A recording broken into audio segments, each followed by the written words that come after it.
Okay, thank you. Please be seated.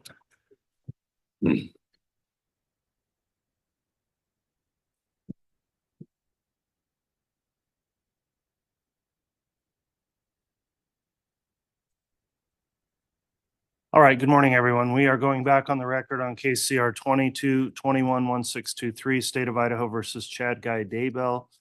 The prosecution's present, as well as the defendant and defense counsel. Court would note the 17 jurors are all present and each has signed their juror affirmation for today, indicating they did follow the court's admonishing instruction over the weekend. So thank you again for continuing to follow that instruction.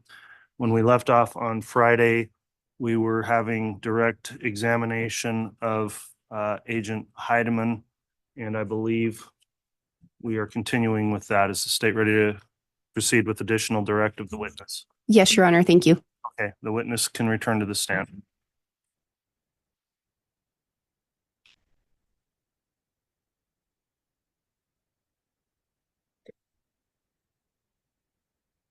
No.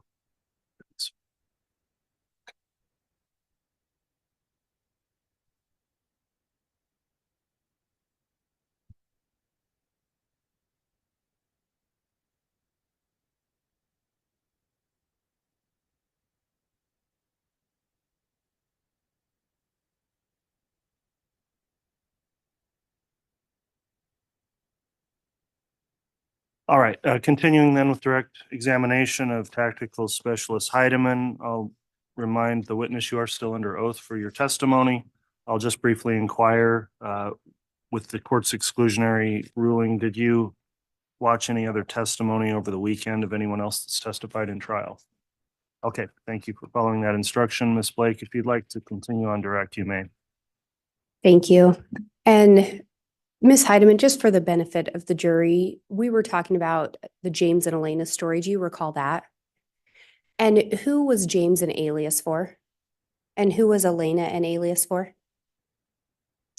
As part of your investigation, we talked about that you pulled portions of what appeared to be part of that story and pieced it back together. Is that correct? Did you also find some additional text messages that you documented somewhere else? And with those text messages, did you pull them over as written? And did that include pulling over the date stamp and the corresponding information? And Your Honor, I do not have this marked as an exhibit. I've showed it to defense counsel previously. I was going to show Ms. Heideman portions of what I would purport to be part of her report to allow her to look at them. Okay. And if we want counsel to look first, that's fine as well. Yeah, let's have the defense review that, and this would be to refresh the witness's recollection. Is that correct? Yes, Your Honor. Well, in part.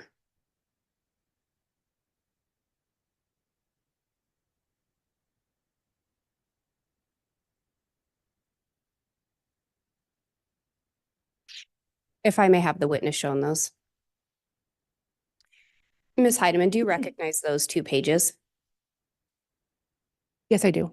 Do those in fact appear to be a portion of a report written by you? Yes, they are. And Your Honor, these portions, well, actually, I will clarify, were these pulled from either the Lolly Time or the Lori for Style at iCloud? I believe these are from the Lolly Time. And Your Honor, we have previously stipulated to admit the contents of the Lolly Time iCloud account. And based on that, my intent was to simply have Ms. Heideman read a few excerpts from these messages.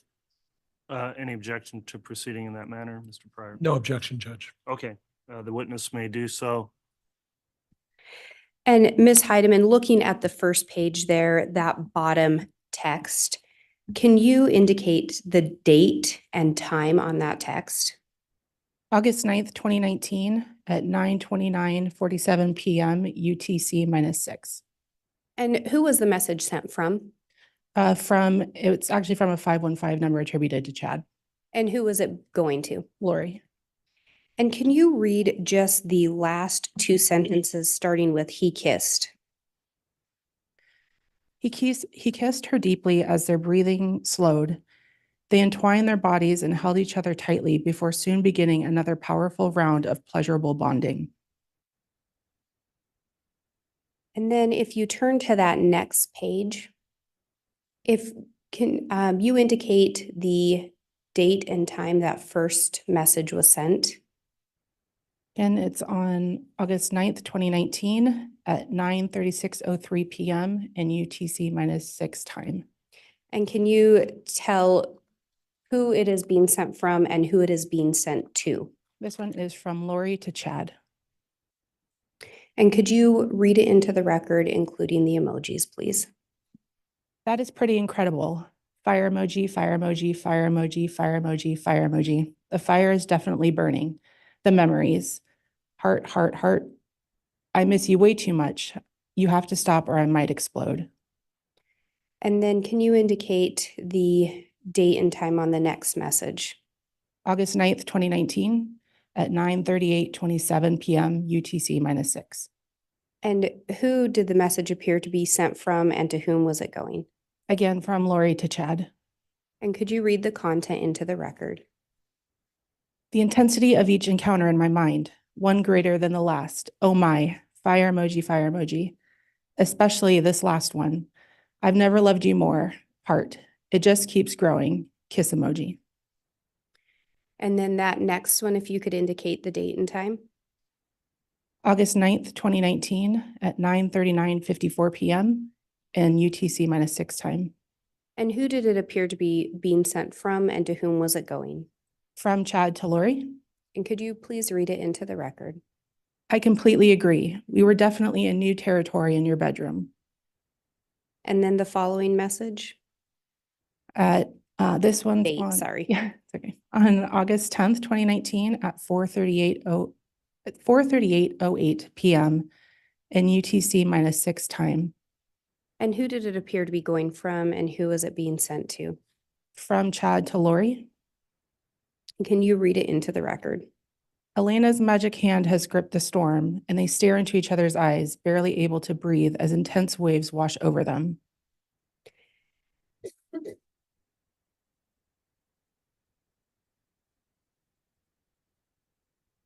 And through the investigation, did you learn what storm was a name for?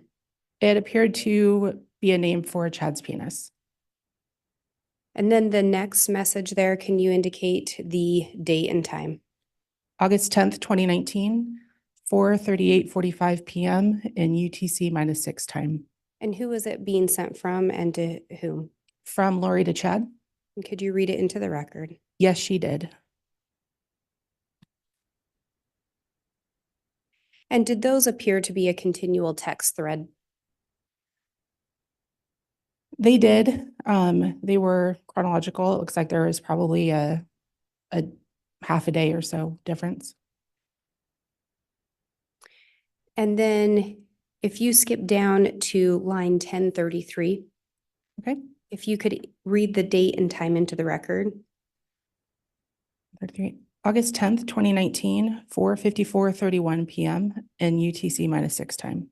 And who did it appear to be being sent from and to whom was it being sent to? From Chad to Lori. And could you read it into the record? I love you, Elena. What a wonderful chemistry we share. And then if you could read the next one, if you could indicate the date and time into the record. August 10th, 2019, 4:55:17 PM in UTC -6 time. And if you could indicate who it was believed the message was being sent from and to whom it was being sent. From Lori to Chad. And could you read the content into the record? I love you more. That's so hot. I just need you more than ever. Heart, heart. And then the last line there, if you could indicate the date and time into the record. August 10th, 2019 at 4:58:02 PM in UTC -6 time. And who did it appear to be going from and to whom was it being sent? From Chad to Lori. And could you read the content into the record? You are amazing. Please save that segment. I want to read it with you naked, then relive it all. And did those appear to be a text thread? Yes, And again, as part of your role in this, were you reading through the James and Elena to determine if it corresponded to real life events? I did. And did you in fact determine that there appeared to be some events in James and Elena that corresponded with what was going on with Chad and Lori? Yes, And again, in the James and Elena, when Chad and Lori would meet up, were there oftentimes descriptions of physical encounters as well? yes. I have just a moment.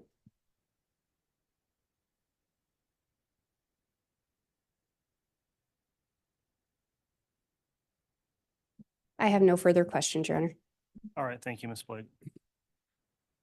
And I would just indicate Ms. Heideman still has those few pages. I don't know if council wants her to keep those. I'll have the bailiff retrieve those, please, and return those to you. Those weren't exhibits, so I'll have them returned to you, Ms. Blake. Thank you, Your Honor.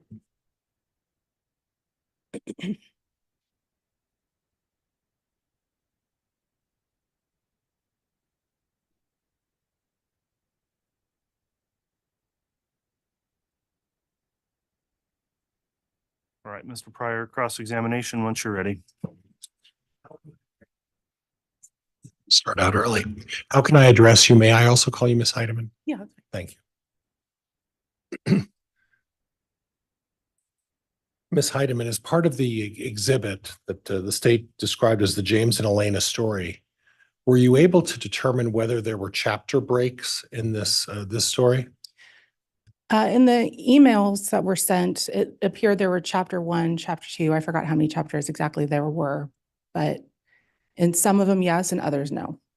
Okay, so like if I'm referring to page 9, it says end of chapter 1, and then it starts as chapter 2. Right. So can we presume that this was another book that Chad was writing? I don't know if he intended to publish it. Okay. Doesn't. Not But sure. obviously referring to something as chapter 1 and then breaking it up and describing chapter 2 as the start of the next series, that would seem to suggest that at least there was an intent to put this in book form, correct? Objection, Your Honor, calls for speculation. Sustained. Is there any indication, any of the emails, that the intent of this was to write a book? Not that I could tell, no.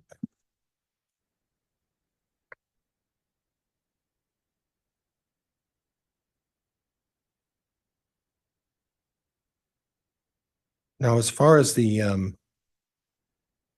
search for the word Malachite, you mentioned that Chad looked at that in March of 2018, correct? Correct. He didn't know Lori Vallow at that point, correct? Correct. And then it was Lori Vallow who initially did the searching for the Malachite, correct? I would have to look back at the report to figure out which days. And Who then was as far as first? the correspondence is concerned, Chad Daybell's, one of those was his response to the Lori Vallow searching for Malachite. I'm sorry, what was the question? Lori Vallow searched at least did most of the Google searching for the Malachite. Would you agree with that? I don't know about counts. Okay. Who did the most searches? I don't know. I'd have to look at my report again. You talked about the temple records and you provided a long list of temple records. There was a frequent visit by Chad Daybell to the temple, even when he wasn't visiting with Lori Vallow. Is that correct? Yes, that's correct. He was a regular attender of the temple. That's correct. Okay. Regardless of his infidelity or the affair that was going on, he was still attending the temple, correct? That's right. Okay.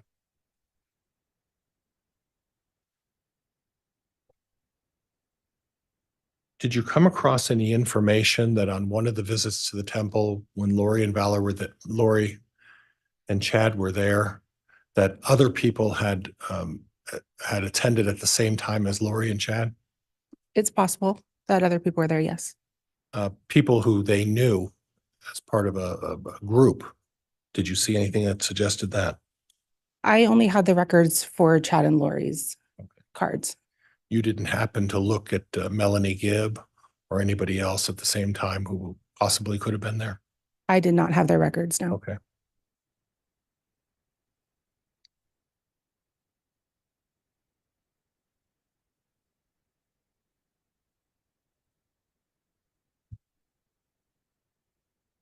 That's all I have. Thank you. All right. Thank you, Mr. Pryor.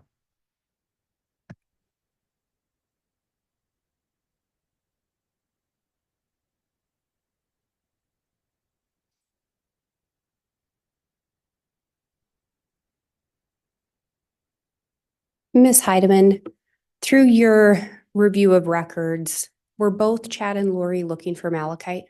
They were, Were those searches occurring when their spouses were still alive? yes. Did Lori and Chad, in fact, end up married in Hawaii? They did. What type of rings did they exchange? Malachite rings. Were Melanie Gibbs' kids missing? No. I have no further questions. All right. That will conclude the testimony then of this witness. Witness has been returned after previously testifying. Does the state have any intention of calling the witness at any other time going forward? No, Your Honor, she may be released. All right. From the defense, can she also be released? Is there a subpoena, Mr. Pryor? Yes, Your Honor. Okay. Well, that'll conclude your testimony. Thank you for appearing and testifying. You may go ahead and step down, and you're no longer subject to the court's exclusionary order.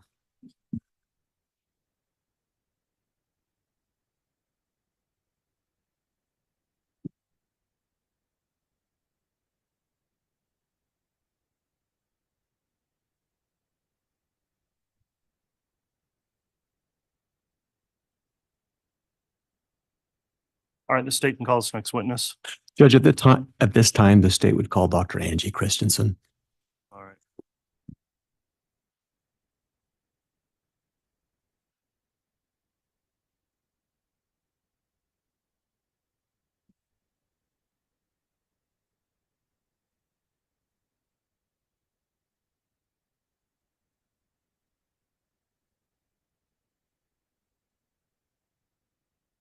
Solemnly swear or affirm the testimony you're about to give will be the truth, the whole truth, and nothing but the truth. So help you God. Thank you.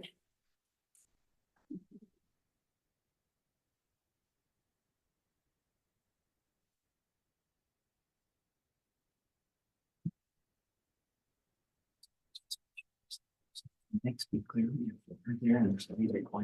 Wonderful. Thank you. Mr. Wixom, Mr. Pryor, could I have a very brief sidebar, please?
All right, thanks. The court had an inquiry regarding whether or not the exclusionary order would apply to this witness based on her potentially proffering expert testimony. I think at this point it would apply. However, going forward, it may not. So with that in mind, since the witness has been sworn at this time, Dr. Christensen, I will just inquire, have you been watching or viewed any of the testimony that's taken place in this trial since it started? No, Your Honor. Okay, have you talked to anyone else about testimony they've provided? No. Okay, well then, Mr. Wixom, if you'd like to proceed on direct, you can do so. Thank you, Your Honor. Ma'am, will you please state your full name for the record? My name is Angie Christensen, and Angie is spelled A-N-G-I. Christensen is spelled C-H-R-I-S-T-E-N-S-E-N. And ma'am, your title is doctor, isn't it? Yes, Right. And can you explain to the jury, what are you a doctor of? I have a PhD in the area of anthropology. And where do you work? I work at the FBI laboratory in Quantico, Virginia, How long have you worked there? since September of 2004, so almost 20 years. What is your job title and function at Quantico? I am a forensic anthropologist. Could you briefly explain to the jury what work does a forensic anthropologist do? Yes, forensic anthropology is actually a pretty broad field involving the examination and analysis of human skeletal remains or potential human skeletal remains. And what about your education? Could you tell the jury what your educational background is, please? Yes, I have a bachelor's degree, a master's degree, and a PhD, all in the area of anthropology. Where did you receive those degrees? My bachelor's degree I received from the University of Washington in Seattle, and my master's and PhD were both received from the University of Tennessee in Knoxville. Prior to the FBI, had you done any work in forensic anthropology? As a graduate student, I assisted with some forensic anthropology casework, but the FBI laboratory was my primary employment following my PhD. Do you have any certifications or specializations within your field? Yes, I'm board certified by the American Board of Forensic Anthropology, as well as the Forensic Anthropology Society of Europe. And do you likewise, have you published articles in your field? Yes, I've published a number of peer-reviewed research articles, as well as books and book chapters in the area of forensic anthropology. And are you acquainted with Dr. Bartelink? Yes. How are you acquainted with him? The field of forensic anthropology is relatively small. There are maybe 100 to 150 board certified practitioners. So my work overlaps with Dr. Bartelink frequently. We're also co-authors on one of the books that I previously mentioned. Do you consider him a colleague? Yes. And can you explain to the jury what role, if any, does a forensic anthropologist play in terms of supporting or helping an ME or a pathologist? So forensic anthropology is a complementary but different examination than forensic pathology. Forensic anthropologists specialize in the analysis of skeletal remains. So often a forensic anthropology examination and report will be a supplement to an autopsy report performed by a pathologist.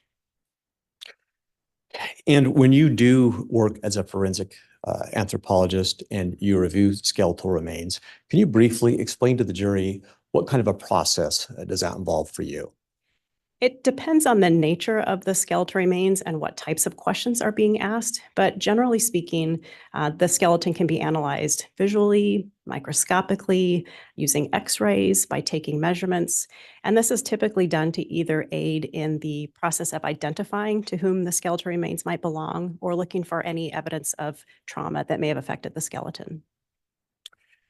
Before we go to the focus of this case, I'd like to invite you to explain to the jury some terms that you use in your field. Can we start with thermally altered? What does that mean? Thermally altered means that the bones have been damaged by some sort of heat or fire. And what types of things do you look for to determine or identify thermal alteration? Thermal alteration is evidenced on bones by the bone being discolored. So bone is naturally sort of a creamy white or yellow color. And when heat is applied, it will turn black and brown and eventually white. Burning also causes bones to become very fragile, so they often fragment or fracture very easily. And with that, can you explain to the jury the term biomechanically fresh state? Biomechanically fresh refers to a condition of bones that's similar to or in life, where You think of bones as being a very brittle material, but in fact, in life, they're somewhat flexible. Bones have a little bit of bend. So a biomechanically fresh bone still has that bending sort of quality. A bone that is much older, that's become very brittle, will fracture in a different way. Imagine, for example, a fresh twig versus a dry branch. So that fresh twig, if you try to bend it and break it, it's got a little bit of bend and give and doesn't break the same way as that dry stick if you try to bend it and break it. So bone that's biomechanically fresh still has some of that bendable quality. And what about the term sharp trauma? How does that apply to your work? Sharp trauma refers to a force applied to a bone from an external source by something that is with a very small surface area, typically a sharp or beveled edge. And perhaps you've already included this, but if not, could you explain more? If you identify a bone that's been hinged or bent, what does that mean? A hinged or bent bone means that the trauma occurred when that bone was still in that biomechanically fresh state, so had that bending quality. What does that, how does that factor into an analysis? For example, if you identify a bone that you believe to have been hinged or bent, what does that tell you as an anthropologist? It tells me that the trauma was imparted when that bone was still in that fresh state, so may have been at or around the time of death. But bone can still retain those biomechanically fresh properties into the postmortem period. So I can't say for certain when that trauma happened with respect to the death event, but when the bone was still in a biomechanically fresh state. And perhaps you've done this, but can you explain to the jury the term perimortem? What does that mean? Perimortem means at or around the time of death. But as I mentioned, this is used a bit differently in anthropological contexts compared to the way a pathologist or medical examiner might use it. Because I'm only looking at the skeletal tissues, not any of the surrounding soft tissues. So determining when trauma occurred to a bone, I can only look at how the bone reacted to that force. So perimortem refers to it occurring in that biomechanically fresh state, but that could have happened shortly before the death event, at the time of the death event, or sometime after. And the term postmortem, can you distinguish perimortem from postmortem and the factors you look at to make the distinction? Yes, so postmortem refers to occurring after the death event. And anthropologically speaking, postmortem trauma would be evidenced by bone having that more brittle quality, like that dry stick. It's going to fracture differently because the bone has become dried. And in your work at the FBI, do you recall receiving a referral from the Ada County, Idaho coroner's office? Yes, And did that referral include remains from Tylee Ryan? yes, And it did, in fact, you do an analysis of Tylee's remains? yes, I did. Before we go into the details, can you just explain to the jury what types of things did you do to perform your analysis on her remains overall?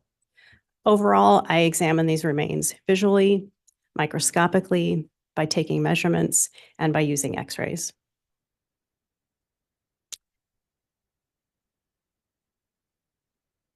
Your Honor, at this time, I have what has been previously marked as States Exhibit 181, as well as States Exhibit 182. A copy has been provided to the defense, and I have two for the court. One is a courtesy, one as the actual proposed exhibit I'd like to offer up. They are stipulated to be admitted, Your Honor. Okay.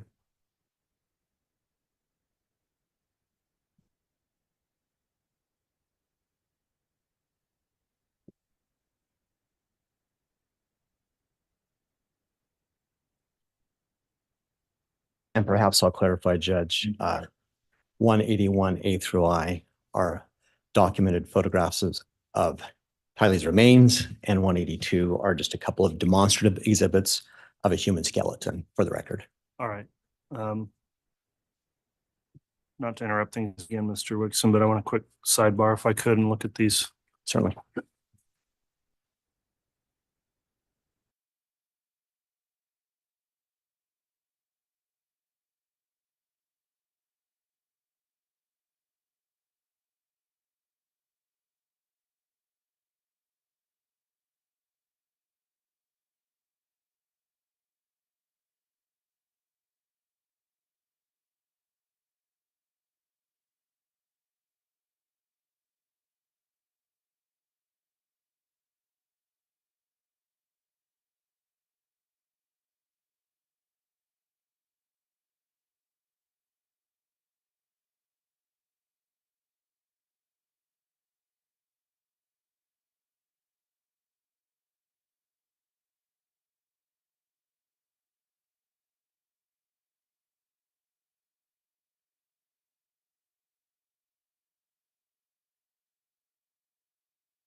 indicate with your pointer to the jury which bone specifically we're looking at? Yes, so it's the left innominate or hip bone, which is this bone right here.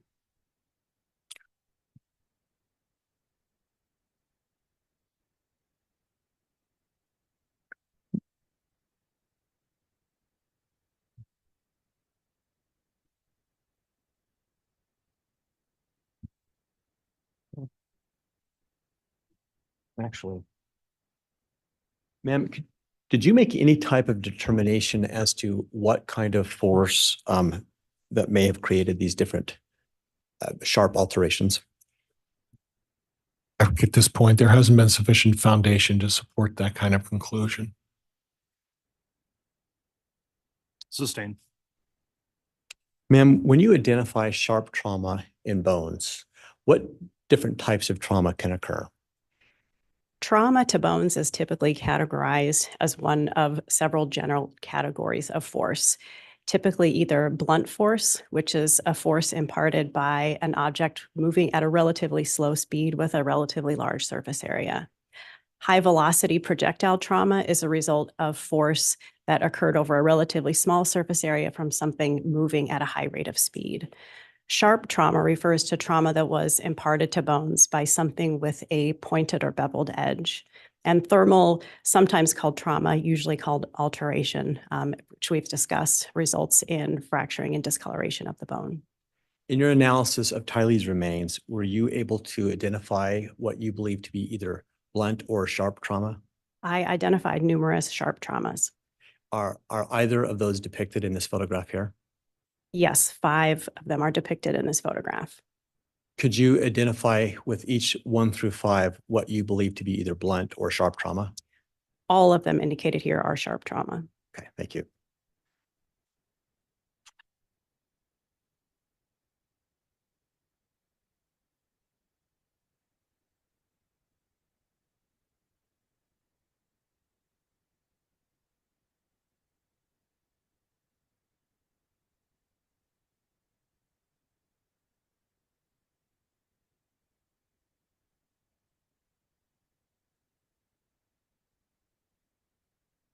For the record, ma'am, I've placed states 181D on the screen.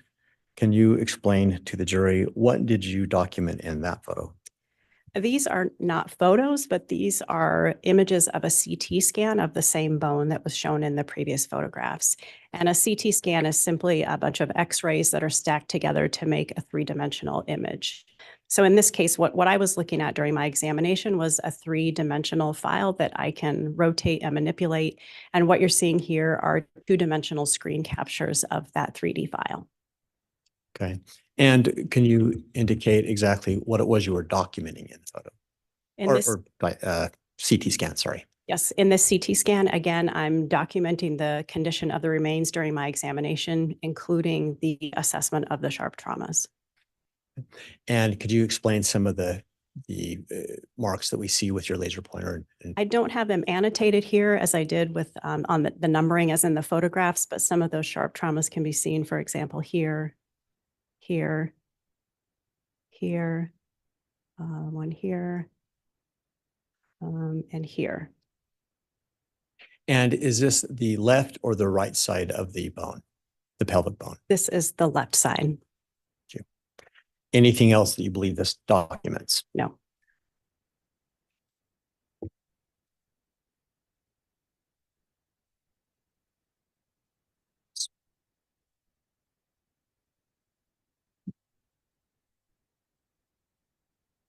For the record, I'm going to place on the screen states 181E.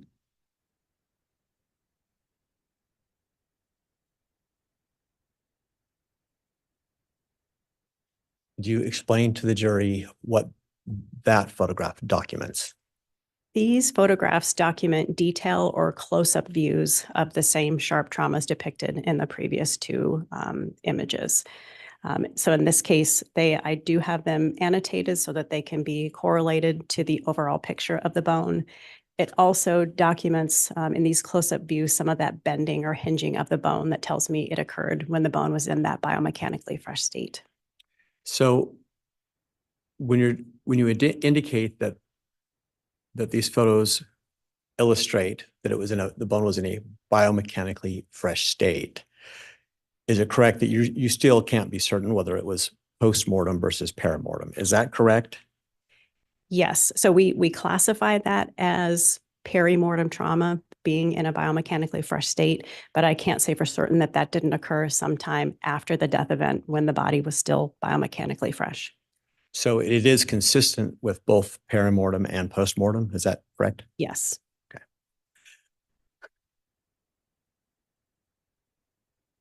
One moment, please. As you consider the different trauma versus thermal images and other things that you found in your analysis, particularly to this sharp trauma, is this anything that could have occurred naturally or from disease inside the body? No, sharp traumas are something that is caused by an external force that's imported on the remains, and disease processes have a much different appearance where the bone is responding to that disease. And in your experience and background, do you have experience identifying potential trauma that is a result of dismemberment? Judge, Yes. I'm going to object at this point. It's becoming leading. Overruled. I'm sorry, can you repeat the question for me? In your background, do you have experience in identifying injury to a bone that could occur from dismemberment? Yes. What do you look for to determine signs of dismemberment? Typically, dismemberment will occur in that what we call perimortem, but typically shortly into the postmortem period, and usually occurs around the joints. Because typically the purpose of dismemberment is to break the body into smaller portions or remove portions that might be easily identifiable. So in fairness, in your evaluation of Tylee's bones, did you determine any of these alterations to be consistent with dismemberment? No. And why not? Because they all occur around the pelvic region, which isn't a region that you would typically see sharp traumas if somebody were trying to dismember the body. And in these particular areas where there is sharp trauma, did you find any indication of thermal damage? Not in the direct area. So there are some portions of the hip bones that have some thermal alteration, but all of the areas with these sharp traumas are unburned. Do you recall, as you sit there, approximately how many bones of Tylee's were included in the remains that were sent to you to evaluate? I don't remember exactly. I think in this case, more than 100 bones were submitted, but some of these bones were so broken and thermally damaged that I wasn't able to conclude that they were definitively human in origin. I'm not sure of the exact number that could be identified to Tylee. Can you explain to the jury why is it that some bones would have been more thermally damaged than others? When a body is burned, there tends to be a pattern that's typical of which areas are damaged first. And basically, it's just areas that have less soft tissue and other covering, protecting the remains tend to be burned first. So for example, the top of the head, the fronts of the knees, the elbows, these areas have very little soft tissue protection. So if exposed to fire, they will burn first. Areas of the body that tend to burn last are those that are better protected by other muscle and tissues. For example, the thorax, including the pelvic region. And ma'am, on this particular exhibit, if you'll note for the top, do you see the notation of item 16? Yes. Okay. What is that referencing? That references the fact that when evidence is received by my laboratory, every item of evidence is given an item number. In this case, that bone happens to be designated item 16. And in item 16, if I'm correct, that is primarily documentation of sharp trauma, correct? Yes. So this, I think you've indicated there's some thermal damage in this bone.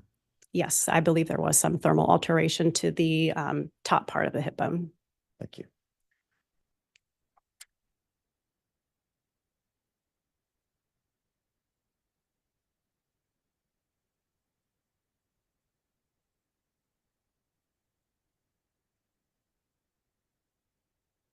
I've now placed on the screen what's been marked as State's Exhibit 182F. Can you explain to the jury what is this a photo of? These are photos documenting the right hip bone or innominate, which is designated item 19. And I notice approximately 6 notations in this photo. Yes, these I've designated the sharp traumas that I identified as 1 through 6. First of all, can you indicate for the jury, sorry, on the bottom there, do you see a notation of item 19? Yes. And what does that number represent? Again, that's just a number that was designated to represent this item of evidence at my laboratory. And so that's an FBI indicated number. Is that fair? Yes. Would you just briefly, with your pointer, go through numbers 1 through 6 and just explain to the jury what you're documenting here, please? Again, my photographs are documenting the condition of the remains as I receive them, as well as, in this case, a number of the sharp alterations. You see here depicted numbers 1, 3, 4, 5, and 6. I believe number 2 is shown in another photograph, but just isn't visible from this view. Maybe just what do we see in item number 1? In item 19 trauma number 1. Yeah, as you've got noted, are those annotations that you made on the photograph, 1 through Yes. 6? So I took these photographs and then I annotated it with these labeled numbers, just to be able to clarify where the traumas were and to keep them consistent across photographs. And what kind of trauma is number 1? Number 1 is sharp trauma. It's a bit difficult to see with the glare, but it's there at the end of the arrow. And you indicated that number 2 is not seen in these photos. Is that right? That's correct. And what is number 3? What type of trauma? Numbers 3, 4, 5, and 6 are all sharp traumas. Does this photo also depict any thermal damage?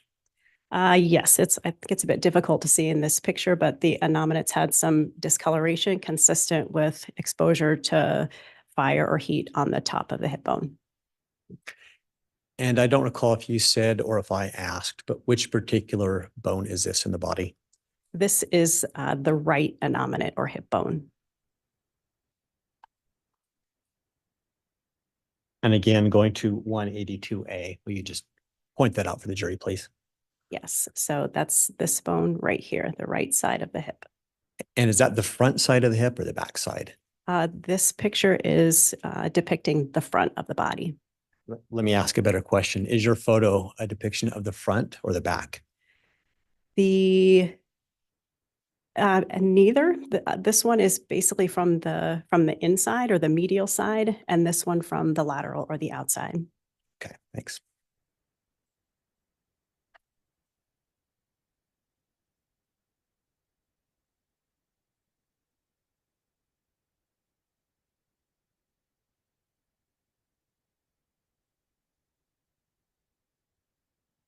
For the record, I've now put up 181G. Can you please tell the jury what you were trying to document in that photo? In this exhibit, the top photo is, one of the sharp traumas depicted in the previous pictures, sharp trauma number 6. And this one also documents that hinging or bending of the bone that lets me know that the bone was at a biomechanically fresh state. The images on the bottom are not photographs, but again, these are those 2-dimensional captures of the 3-dimensional CT scan that I created. And help us understand, what is it that you're capturing with CT scan that you don't from the photo? Why do you do that CT scan? It doesn't always provide additional information from the photo. Sometimes it allows me to see internal structures that aren't visible with the unaided eye. In this case, it helps me to make a 3-dimensional model that I can refer to at a later time, that I can incorporate into my notes, and that I can use to document the condition of the remains in addition to supplement to photographs. Okay. And if I could see correctly in the CT scan, there are approximately 5 notations, 5 numeric notations. They denote 6 of the sharp traumas, 1, 2, 3, 4, 5, and 6.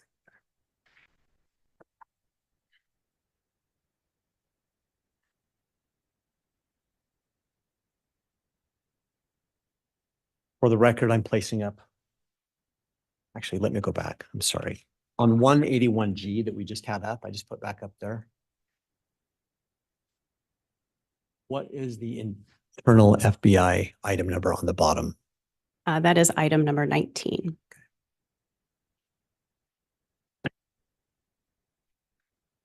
Now I'm placing 181H on the screen. And let's start with what's the FBI item number on this exhibit? This was designated item 17. What is item 17? Item 17 consists of the sacrum, or it's the bottom of the spine between the two hip bones in the back, as well as 4 of the lumbar vertebrae. And these remain attached by some of the remaining soft tissue and ligaments. And back overall, when you receive these remains into the FBI, can you briefly explain the process when Quantico intakes a reference item from an outside agency? What's the process? Yes. So when evidence is received by the FBI laboratory, it's first delivered to our evidence management unit. And in that unit, they inspect the packaging and the evidence to look for any damage. They cross-examine look at the evidence compared to the accompanying letter requesting the examination to make sure that the evidence that they intended to submit was received by the FBI laboratory.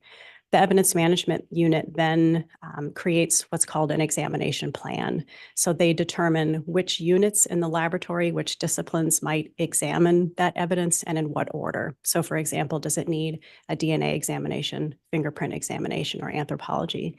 And they then have the evidence routed to that evidence for examination. And when remains are received, is it common for tissue to still be remaining on bones? I wouldn't say common, but it happens sometimes in anthropology cases, yes. So when in those instances, whether there is tissue, what's the process to either remove it or leave it on? Can you kind of explain that some more, please? It depends on the nature of the examination and how much tissue is remaining. In this case, I didn't remove that remaining soft tissue because I felt I could see all of the portions of the bone that I wanted to see for my examination. If there's a lot of adhering tissue or soil or other debris that's obstructing my view of the bone surface, I might remove that material as part of my examination. And depending on what that material is and how difficult it is to remove, that might involve just taking a nylon brush to the bones. Sometimes it involves soaking the bones in water to loosen that attached material and then removing it later. So do you recall in either the bones in this exhibit versus the ones we've already gone through, did you have to do anything to remove tissue from the remains? I did remove tissue from some of the remains in this case. I believe portions of an ankle and foot had a lot of remaining soft tissue, and those I did remove, but I did not remove any tissue from the items that we have looked at so far. Perhaps it's obvious, but if in fact the ankle and foot did have more tissue, what, if anything, does that tell you about the burn pattern on the remains? Anything?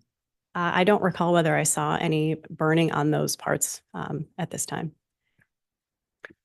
So back to this particular exhibit, in item 17, what does this document? This is documenting on the top there. You can see this is the condition of the remains as I received them. And the lower pictures are close-up or detailed views of a sharp trauma that I identified, which I marked number 1. And I'm sorry, I missed that. Which trauma did you identify as number 1? There was only one on the sacrum, which is here. And what was the nature of that trauma? This is a sharp trauma. Okay. Is there anything else that this photo documents? No. Okay. Placing on the screen states 181I.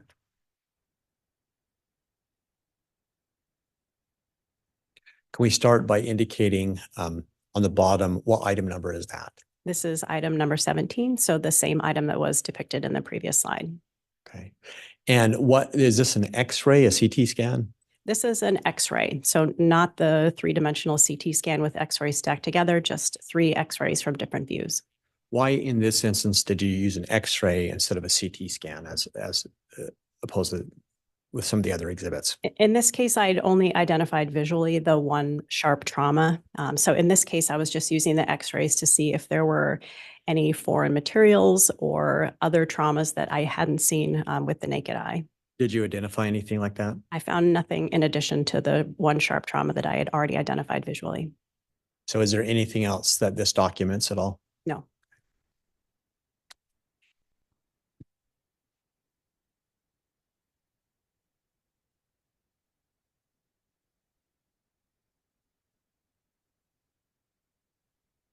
Now, when you received remains, and particularly in Tylee's case, did you prepare a report? Yes. And was that report inclusive of your findings of everything that you analyzed? Yes. And is that a report that you would then, excuse me, normally, and in fact, in this case, did you refer that back to the referencing medical examiner from Idaho? Yes.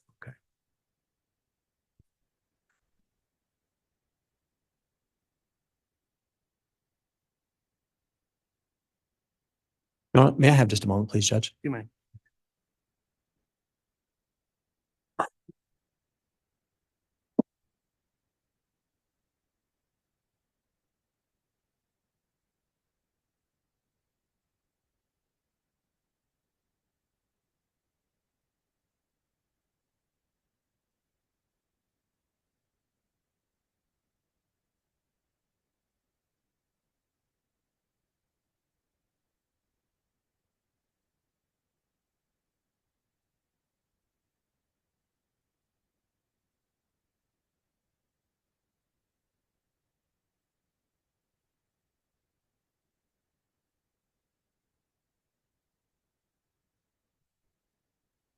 Your Honor, at this time, likewise, I have state's proposed exhibit 422. It is also admitted by stipulation, which for the record is the FBI lab report that I'd like to offer for admission.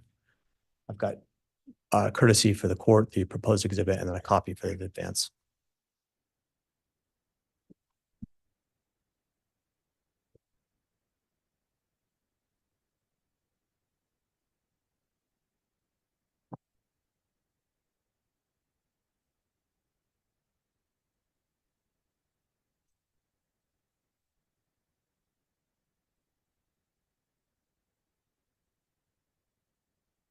All right, the court's considered this, Mr. Pryor, is 420. Is there any objection to the admission of 422? Judge, it's by stipulation of the parties. 422 is admitted. May I ask to have that handed to the witness if she doesn't have it? You just handed it to me. Thank you. Thank you. Ma'am, what is that? This is a copy of the laboratory report that I issued in this case. And does that report include the summary of your findings that you've just testified about? Yes. And is that the report that you forwarded to the Idaho ME? To Ada County Coroner's Office. Yes. Okay. And just the last couple of questions. In your analysis and preparation for your testimony today, did you also receive a report from a Dr. Bartelink? Yes, I did. The same doctor we referenced at the beginning? Yes, Did you review that report? I did. In that report, did you find anything that was Judge, I'm going to object at this point. There hasn't been sufficient foundation. Response, Mr. Wixom. Judge, I simply asked her if she'd been provided that report, and she said she's reviewed it. I suppose we could get the report and get the date, but. All right, the objection's overruled. Go ahead. So you did in fact review that report? Yes. Okay. Did you find anything in Dr. Bartelink's findings that was substantially different than your own findings? No. And in fact, Dr. Bartelink stated in his report that there were no substantive differences between our analyses. Did anything about what you saw in that report have any influence or change in the way you testified today affect your observations? No.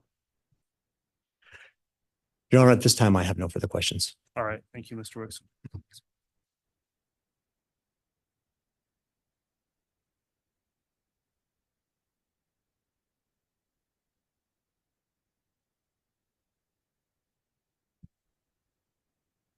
All right, Mr. Pryor, cross-examination. Thank you, Your Honor. Good morning, Doctor. Good morning. You mentioned that you published an article or a book with Dr. Bartelink, Yes. and counsel brought this up. Obviously, Dr. Bartelink is the defense expert in this case. Is that right? To my knowledge, yes, that's what I've been Well, advised. you did read his report, right? Yes, I And did. his findings. Yes. And you find that your findings are consistent with Dr. Bartelink's? Yes, our examination requests were somewhat different and our report formatting significantly different, but in terms of the substantive content of our analyses of Tylee's remains, there were no substantive differences. Now, one of the areas I'd like to delve into a little bit is is there a specialty within each of your occupations as a forensic anthropologist? Do you have a particular focus that differs from Dr. Bartling's? Not especially. Most anthropologists, especially those who are board certified, have a core set of knowledge and expertise. A lot of my research has been in the area of skeletal trauma and skeletal imaging. And are you aware of whether a lot of what Dr. Bartling's focus has been on throughout his career? Not specifically, no. I'm familiar with some of his work, but I do not have access to his reports or findings. Okay, and you Mr. mentioned that, Pryor, I apologize to interrupt, but could I get a spelling on Dr. Bartling's name, please, if you do have it? I do, Judge, Bartlink. Thank you. Dr. Eric Bartling. Okay.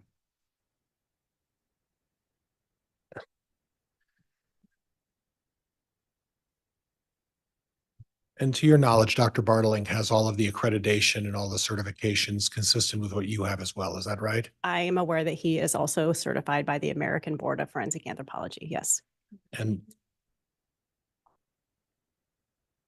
absolutely. I'm aware that Dr. Bartling is certified by the American Board of Forensic Anthropology.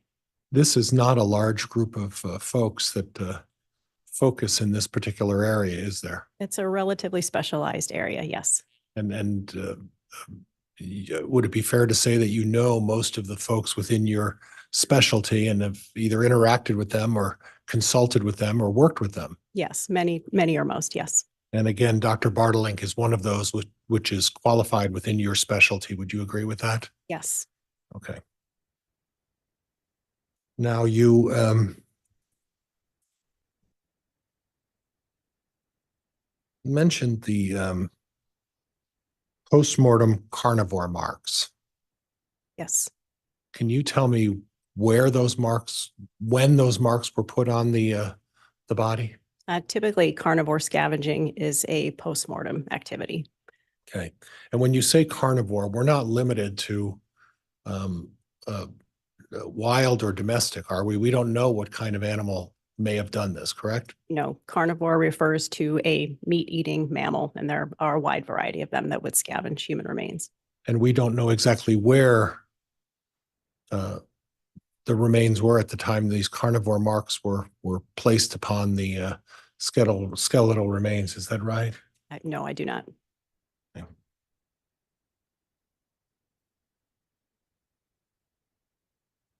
Can you describe to me, just in general, the, if any, parts of the skeletal that were not discovered as part of this examination? Well, in terms of the discovery, I can't say. I can only speak to what evidence was submitted to me at my laboratory. But there were a number of parts of the skeleton that were missing or absent. Most of those, consistent with the burn pattern that we talked about earlier, where portions of the body are more susceptible to burning and fracture.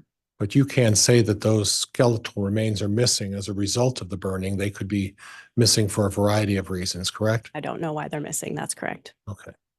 What you do know is that at least portions of the bones had burn marks on them, correct? That's correct.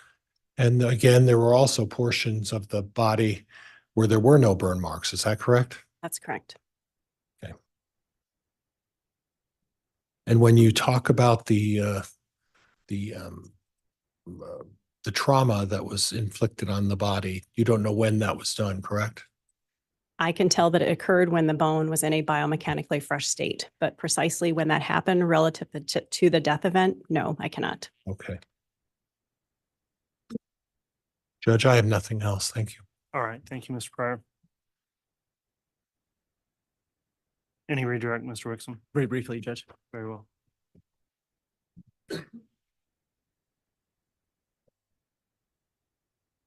Ma'am, in your testimony with me a few moments ago, you referenced that there was a number of remains and bone fragments that had been sent to you. Is that correct? Yes. Okay. Were there among those many bones, some that had been severely damaged thermally? Yes, there were a number of bones and bone fragments that were so thermally damaged or thermally altered that I was not able to tell whether they were human or not in origin or which part of the human body they might have come from. And in fact, were there bones that you could tell were human in origin that had been more severely thermally damaged than what we've shown the jury? Yes, there were other parts of the skeleton that were identifiable as human that weren't pictured here today. Do you recall as you sit there, what were some of those other bones? I don't recall. If I might be able to review my case notes, I could tell you, but there were parts of the body that were more thermally altered. More thermally altered. Thank you. Your Honor, I have no more questions. All right. That'll conclude the examination then of this witness. Is she going to remain under subpoena from either side?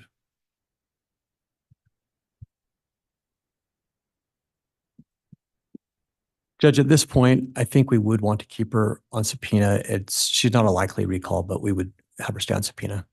Okay, and so you will remain under subpoena in terms of whether or not the exclusionary rule would apply for any expert testimony. I'll leave that up to the state to advise the witness, and we'll review that matter if she is recalled to the stand. You may go ahead and step down. Thank you for your testimony. Thank you, Your Honor.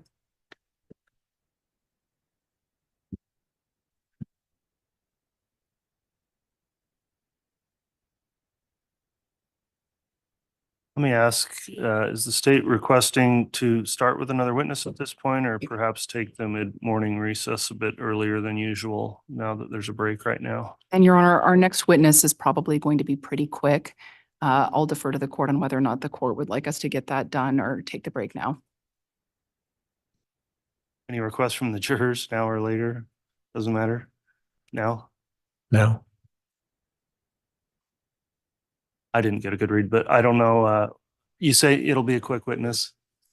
Okay, thank you. Let's call the next witness. Thank you. State would call Ashlin Ren.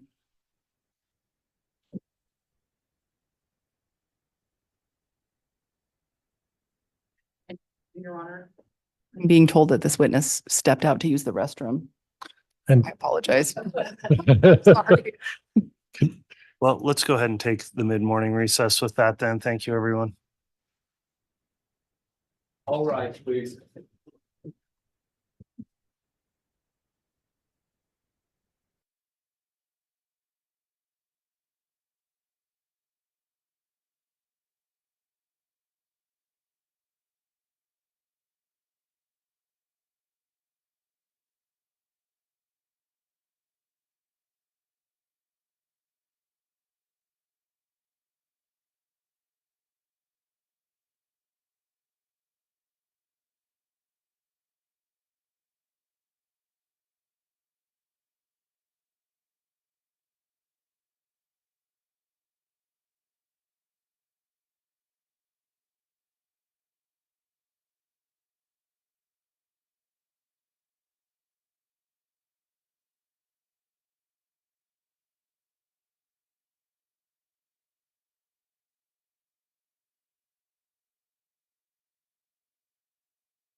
All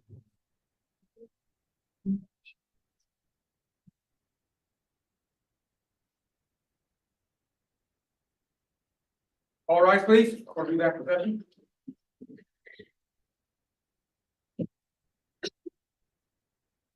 All right, thank you. Mr. Bailiff, we could have the jurors brought in once they're ready.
Jury is present and accounted for. All right, thank you. Please be seated.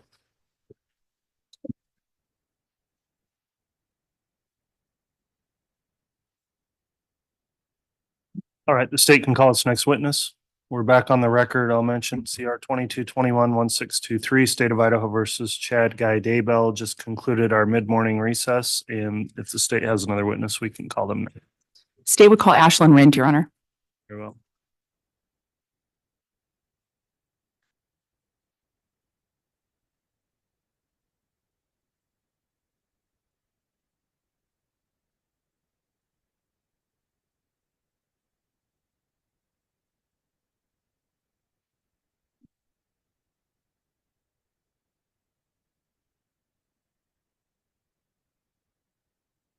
Swear or affirm the testimony you're about to give will be the truth, the whole truth, and nothing but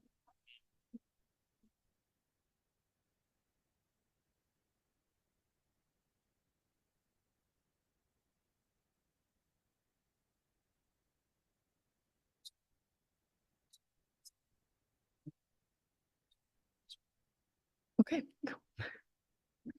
All right, I'll note the witness has been sworn. Before we proceed with testimony, let me just inquire. Ms. Ren, have you watched any of the trial testimony on the broadcast of this trial or seen anything in person here since this trial started? No, sir. All right, have you talked to anyone else about testimony they've given during trial? No, sir. Okay, thanks for answering those questions. Ms. Beatty, if you'd like to inquire, you may. Thank you, Your Honor. Can you state your full name and then spell your last name? My name is Ashlin Renee Rind, RYND, Where do you live? Chandler, Arizona. How long have you lived in Chandler? 22 years now. Did you know an individual by the name of Tylee Ryan? I did, yes. How did you know Tylee? We were best friends in high school. Do you remember approximately what year you met Tylee? I want to say 2016 is when I met her. And what high school did you attend with Tylee? Perry High School. Perry High School. And that's in Chandler. Yes, ma'am. What kinds of things would you and Tylee do together? We would go on drives together, talk about just teenage things, you know, our high school boy drama, drama with friends, what was going on in her life, what was going on in mine. We would just spend a lot of time together, just hanging out like at home and stuff. Did you feel like you knew Tylee pretty well? Very well. Yeah. Did you ever go to Tylee's house in Chandler? Yes. About how often would you visit Tylee at her house? Frequently, I would even say once a week, maybe twice a week even. And in visiting Tylee at her house, did you ever meet any of her family members? I did, yes. I met Charles, I met Lori, JJ. I met Alex before too. And could you just briefly describe kind of what you observed about Tylee's relationship with JJ? Almost maternal in the sense that she was always there to make sure he was cared for. First priority was making sure his well-being was always taken care of, and she would be next. And tell us who Alex was. Alex was her uncle, and he was also, I want to say, Lori's brother, but just another family member who was around for Tylee and would be there in case like Lori or Charles wasn't there. About how often did you interact with or see Alex Cox? Not as often. I would say maybe 6 months of the year I would see him. Not saying like I'd see him 6 months. Once every 6 months might see him. Okay. Did you make any observations about the nature of his relationship with Tylee? Friendly. It seemed very much the normal teenage to uncle relationship. They joked around a lot, had a good relationship there, and I know he offered her a place to stay when she needed it. Did she feel comfortable with Alex from what you could observe? She did, yeah. Okay. At some point, did Tylee move away from Chandler? She did. She moved to Idaho in 2019. I remember moving to Texas before that too. And let's start with when she moved to Texas. Do you remember approximately when that was?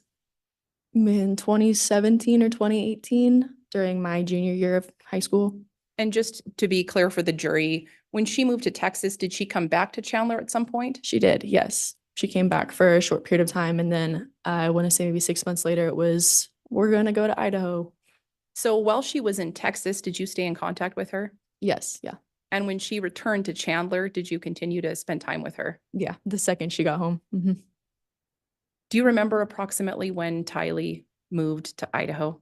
That must have been, I want to say sometime in September of 2019, end of the summer. Did you stay in contact with Tylee after she moved to Idaho? Tried to for the 2 weeks that I had. And then after that, it kind of fell off, so I wasn't able to. Okay. Your Honor, if I could have just one moment. Yes.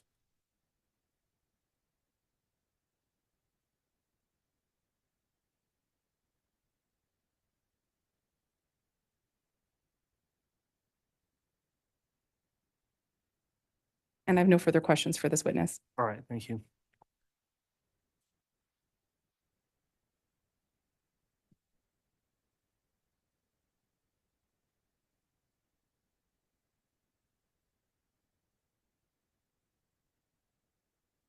Mr. Pryor, you can cross. Thank you, Your Honor. Good morning, Ms. Rind. Morning.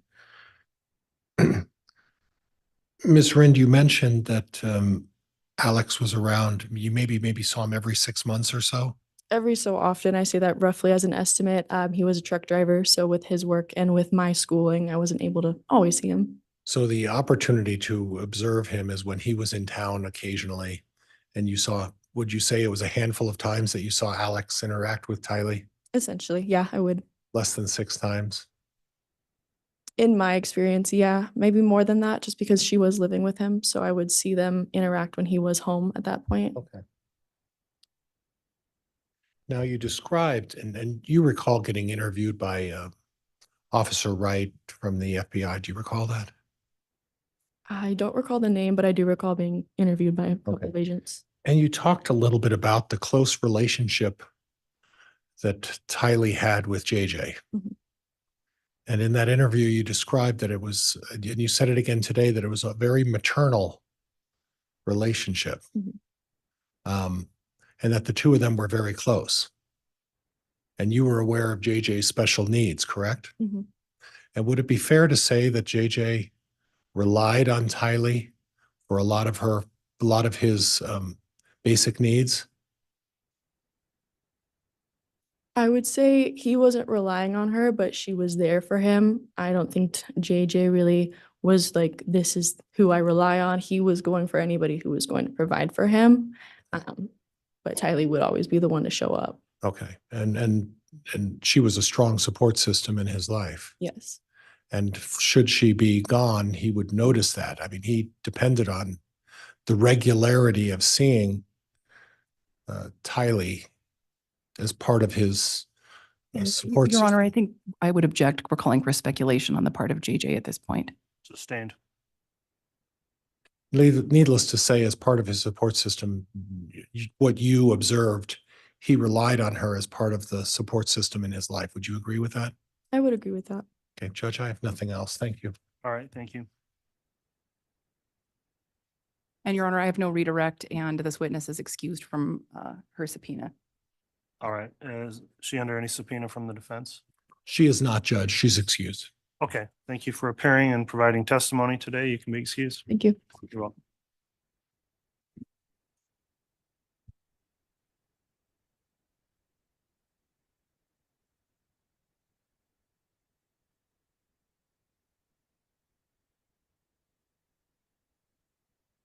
State can call its next witness. Judge, at this time, the state calls Dave Senserbo.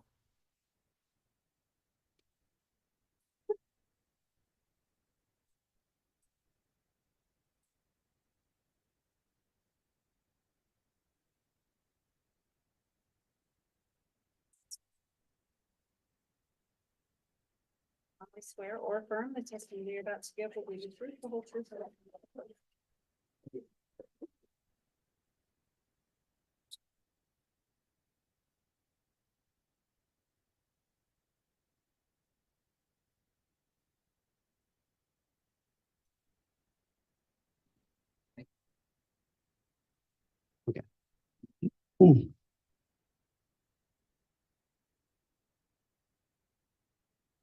All right, now that the witness has been sworn, let me just inquire, have you been observing any of the trial testimony that's taken place in this case? No, I have not. Have you talked to anyone else about any testimony they've given? No, I have not. Okay, thank you. Mr. Wixom, if you'd like to inquire, you may. Thank you, Your Honor. Sir, will you please state your full name and spell it for the record? My name is David Senserbo, spelled Sincerbeaux. And are you currently working? I am retired from the Idaho State Police, Okay. And when did you retire? February of last year. What did you do for the Idaho State Police? I was a forensic chemist, primarily did controlled substances, but also did fire debris cases, How long did you do that work? for 26 years. Prior to doing that for the state police, where did you work, if anywhere? I worked as a environmental chemist down in California for 10 years with two different organizations, And how many years did you spend working for those two organizations? about 10 years. What did you do for them?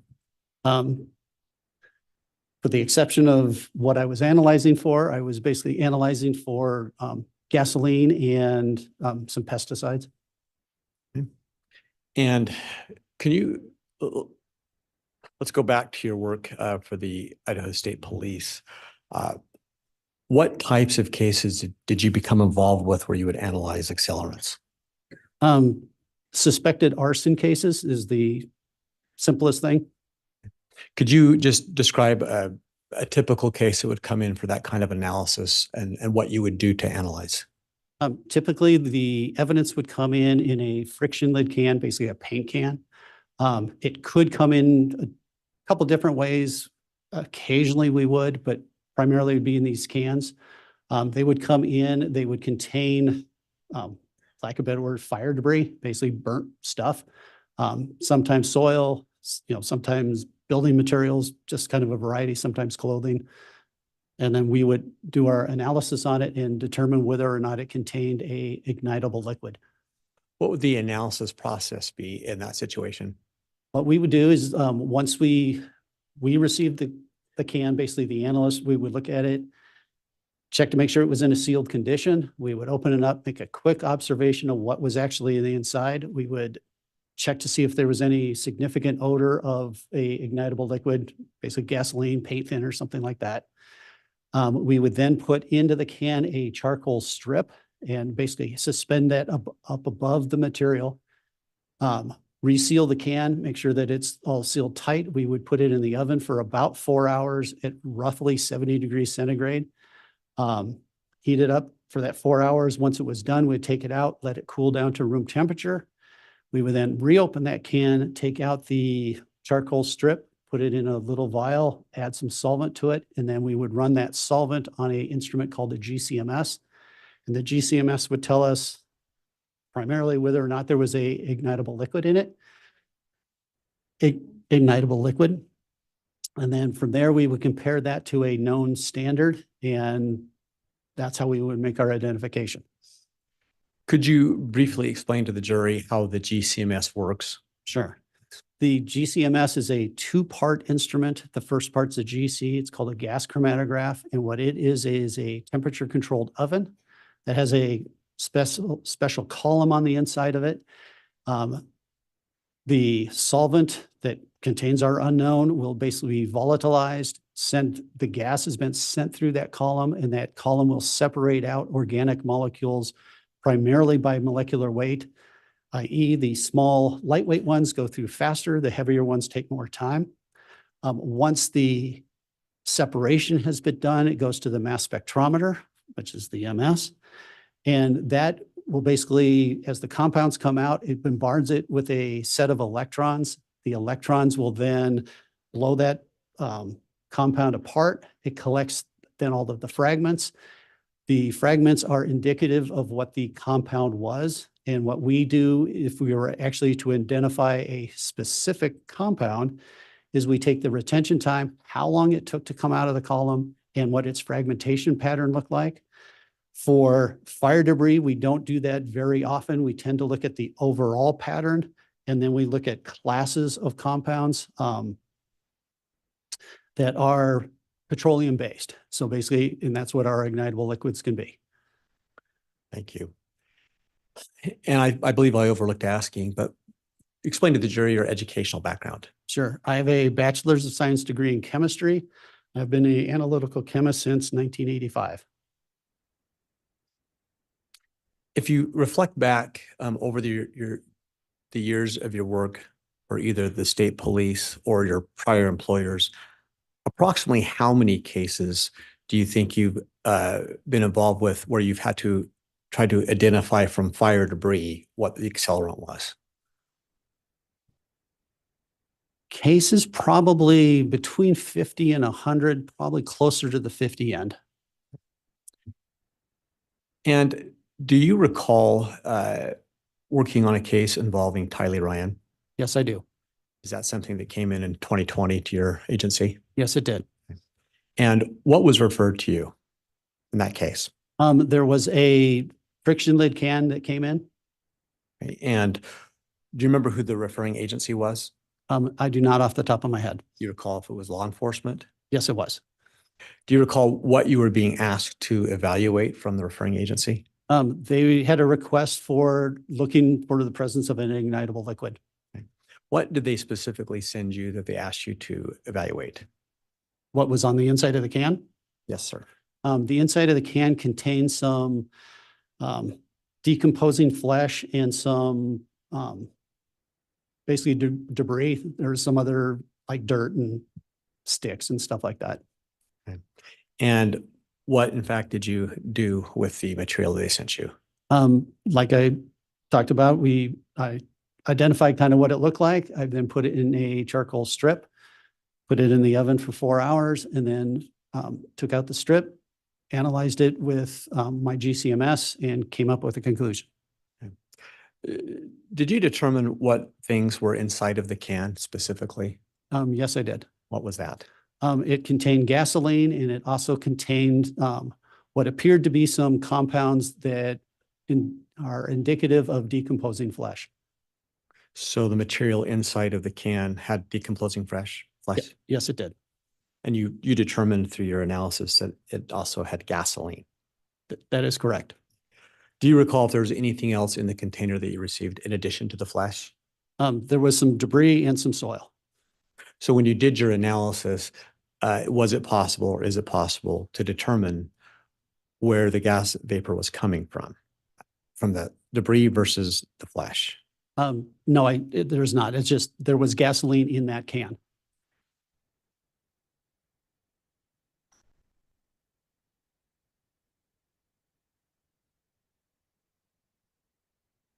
And just the last couple of questions. When you perform this analysis and you put the charcoal strip inside the can, and then you said you heat it, correct? That is correct. Is there any way to determine what items, from items that are inside the can, to determine where the vapor is generating from? No, it's just somewhere in there, it had gasoline vapors. Thank you, sir. Your Honor, I have no more questions. All right. Cross-examination. No, no questions. All right. Well, Mr. Senserbo, that will conclude your testimony this morning then. Thank you for appearing.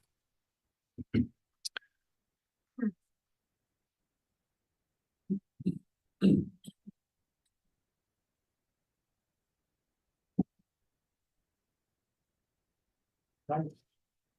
I apologize. I don't know if I heard the court determine if he should be released or not. I actually did not make that determination. Is he going to be recalled? He will be released from the state, yes. Okay. No subpoena, Judge. Okay. Should have mentioned that on your way out, though, Mr. Sinsborough. Thank you for appearing. If you are released from any subpoena in this case and free to leave.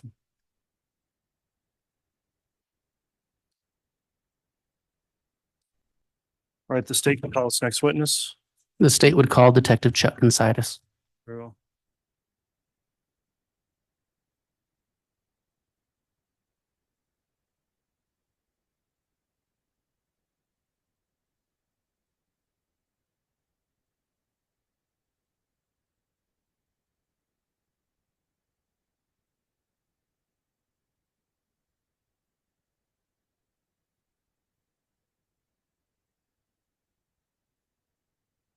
Stipulated.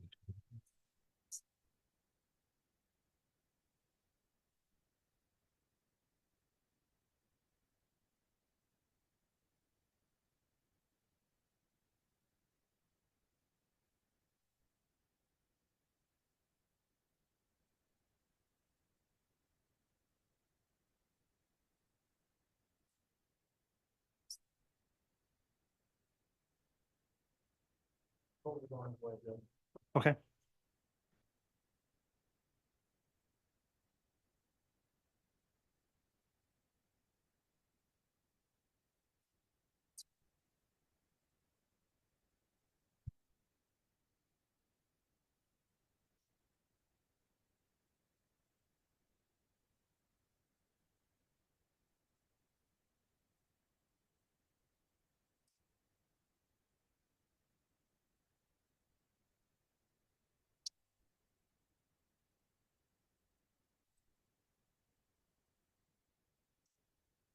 Swear or affirm that the testimony you're about to give will be the truth, the whole truth, and nothing but the truth, so help you God.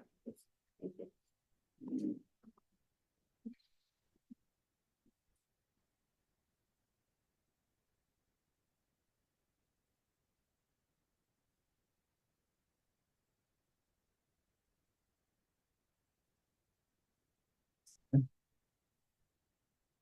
Thank you.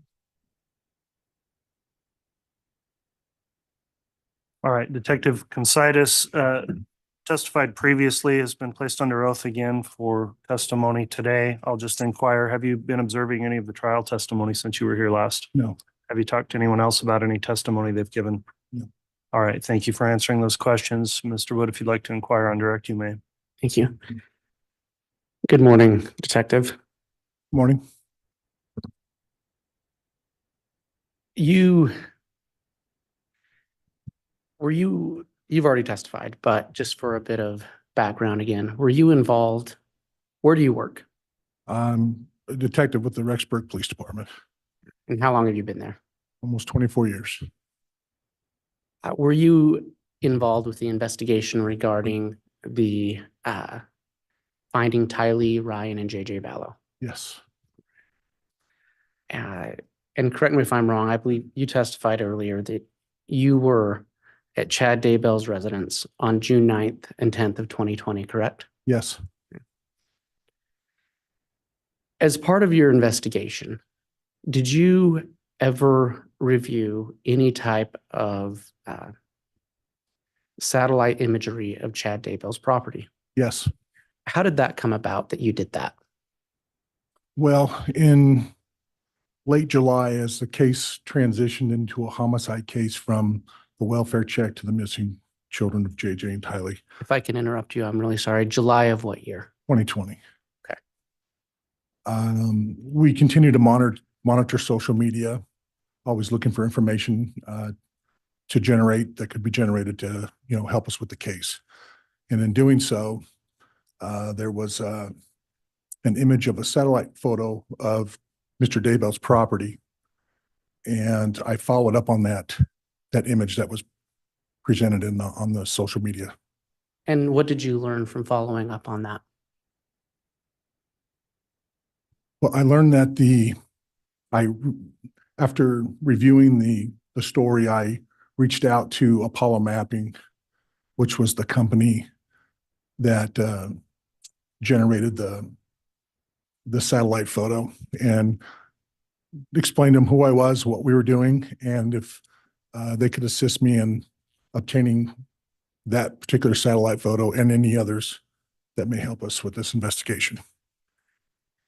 Your Honor, I'm gonna ask that the witness be handed what's been marked as State's Exhibit 142. I have a copy for counsel and a courtesy copy for the court as well.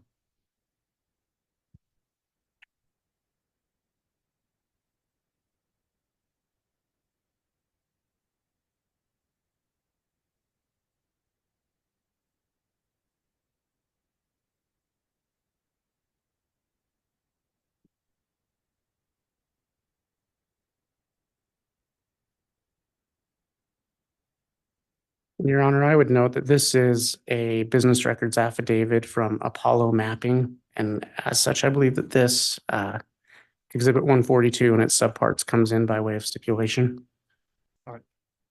Okay. That is correct, Judge. Thank you, Mr. Pryor. So Exhibit 142, and you said it also has subparts? Yes, and I'll be providing those shortly.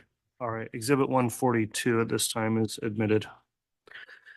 Detective, what did you receive from, well, first off, let me ask you about the document you're holding. What is that document? This is a certificate of authenticity for the high resolution satellite images from Apollo Mapping.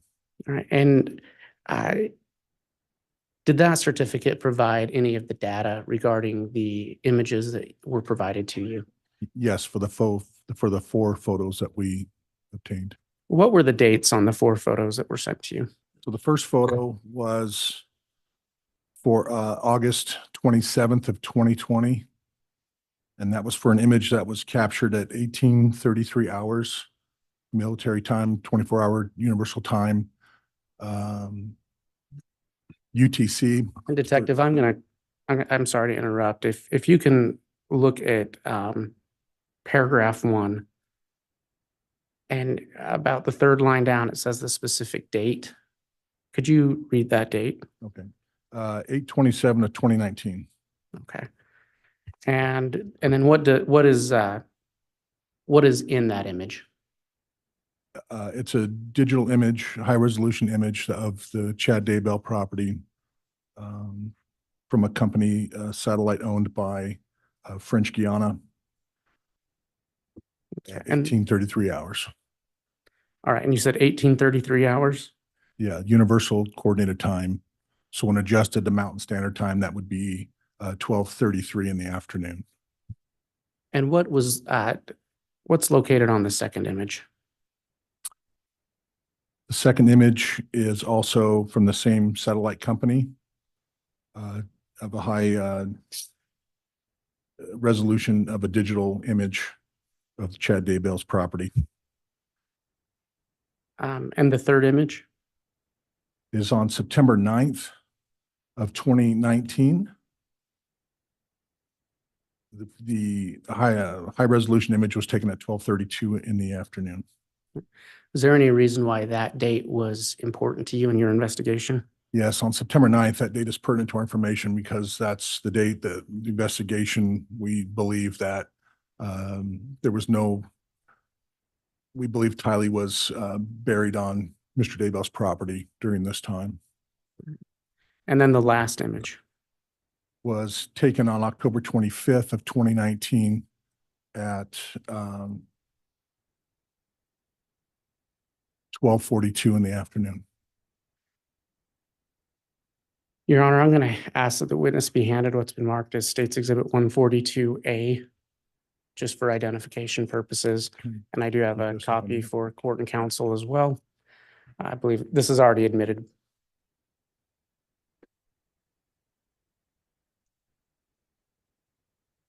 (142A). What I should have said is it's submitted by way of the business records affidavit as a subpart, Your Honor. Okay. Well, it is a separate exhibit, and this is a picture. Yes, Your Honor. All right. This- Is there any objection to 142A being admitted? No, Judge. All right, Exhibit 142A is admitted. Detective, do you recognize that disc? Yes, What is it? it's a flash drive that contains the photos from Apollo mapping. And have you personally reviewed that disc? I have. Did you mark it with your initials? I did, and also dated it for May 9th of this year. And Your Honor, if I may publish that. You may.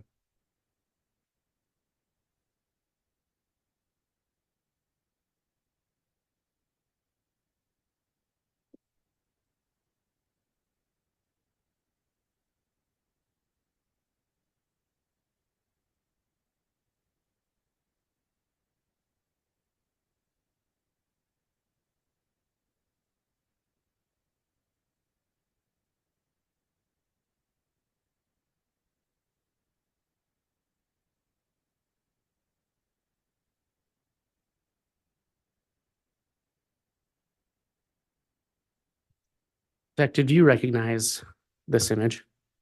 This would be the image from August 27th, 2019. And I'm going to zoom in.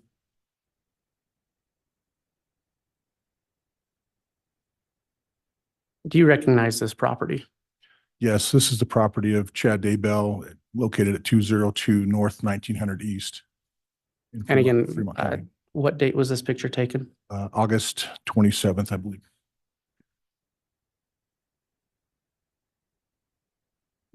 Do you recognize this image? Yes, this will be the image from September 2nd, 2019. And I'm going to zoom in. Do you recognize this property? Yes, this is an image of Mr. Daybell's property.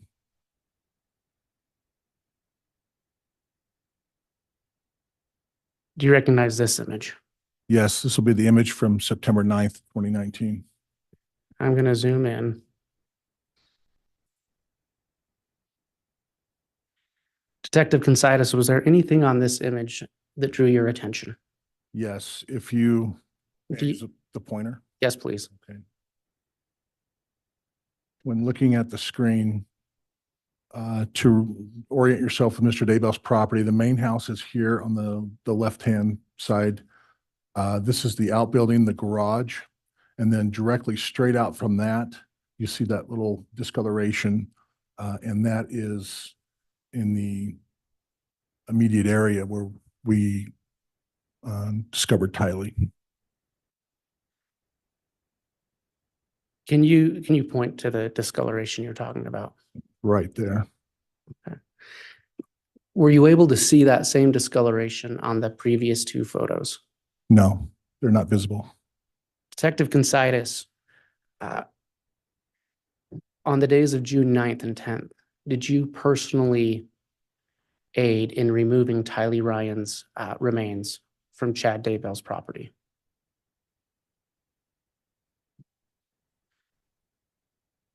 Yes, Can you point to the spot on that picture where you removed her remains?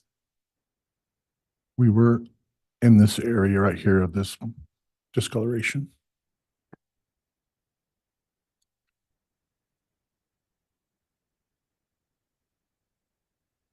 Detective, do you recognize this photograph? Yes, this is an image taken October 25th, 2019 of the Daybell property.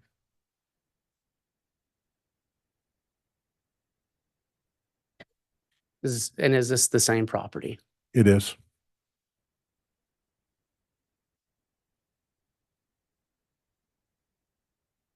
Your Honor, I have no further questions at this time. All right, thank you. You go ahead and. All right.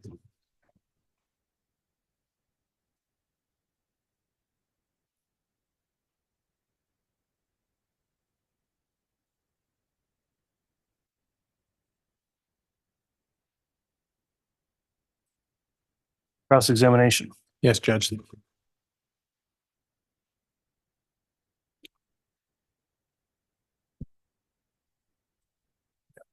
There you go. Yeah. Mr. Bailiff.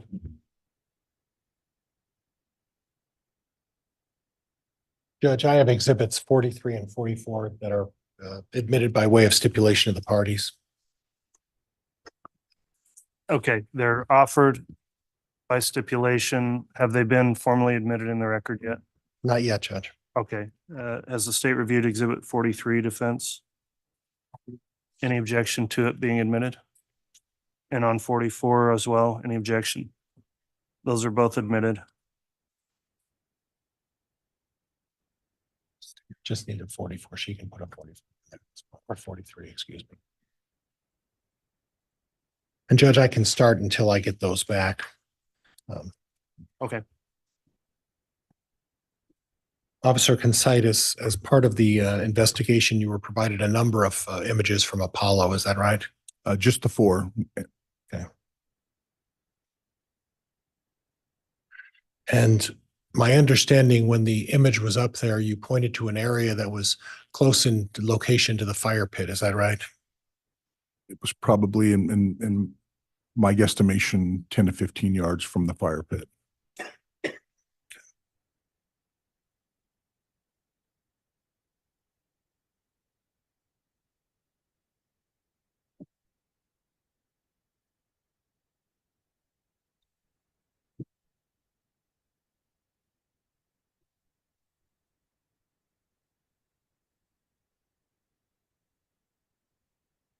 Judge, I'm sorry.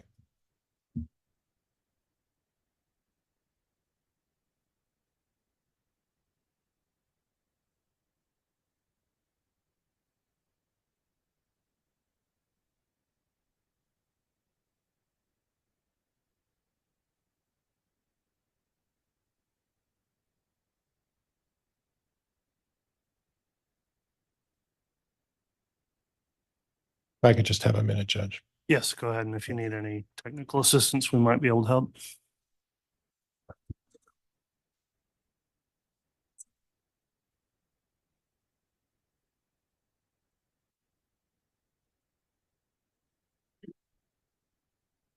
I think I got it. I think so. And Judge, this is part of, I believe this is 43A. I've asked permission to publish. All right, it's admitted, so you may publish.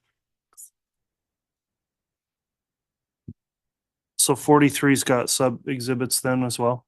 Yeah, I believe it's 43 through 43A, B, C, D, E, F, G, Judge, I believe. 43A through G. Then without objection from the state, those sub exhibits are all admitted, 43A through G. If we could just publish 43A, Judge. Okay, once you're ready, we'll go ahead. I'm ready, Judge. There it is. So Officer, we're looking at Defense Exhibit 43A. And this is also part of the Apollo screen pictures. Would you get the pointer and point to the white barn? To the white bar? The white barn, it's Oh, the white barn, I'm sorry, yes. White barn. I Right. probably didn't say that very clearly. That's fine. Right. there. Okay. And then if you go to your right, there's a small brown hash or darker hash mark there, right? That one, do you know what that is? If I recall, it is a large hitching post constructed of two large posts and about 8 to 10 inches in diameter. Okay. And there's a rung that goes straight across it. So it appears to have a consistency of like a hitching post. Okay. And then again, to the right of that again is another right there. What is that? I cannot see. I have my glasses. If I could, Your Honor, if I could. If somebody could retrieve those, yes. Thank you. Mr. Bailiff will have those delivered up to you. Thank you.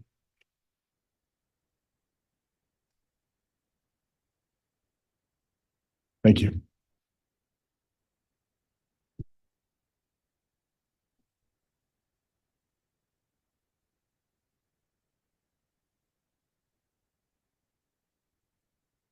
Okay. And then again, you were on the second mark with the pointer. This outer, Yeah, that one. What is that? I do not know what that is. Okay. It's a dark spot in any event, correct? Correct. And then down below, there's a starting at the white barn down below, there's a more of a slanted one just below the first one with the red marker there. Up a little bit right, go to the right a little, right there. This item right here, Yes. that is a standalone section of fence. I believe it's constructed of wood, has 4 or 5 rungs on them. It's probably 8 to 10 feet long, if I recall. Okay, and then to the right of that is a whitish looking thing. What is that? This is the fire ring. Okay. And that's directly in relation to the white barn. Is that correct? Correct. If you were to extend this line out straight, You go into the fire pit. And then to the right of the fire pit is another mark of some kind. Do you know what that is? I do not recall what that was. And all the way to the far right out in the pasture area, there's something out there as well. Yes, I wasn't out on that part of the property. I can't speak. And then just south of the fire pit, Mr. Pryor, can you pull the mic up a little? I'm closer? sorry, Judge, just south of the fire pit, it appears that there's some sort of foliage. Is that correct? Correct. And it appears that it's at least casting a shadow. Does that appear to be the case? Yes. Okay. And Judge, I'll unpublish this one. Okay.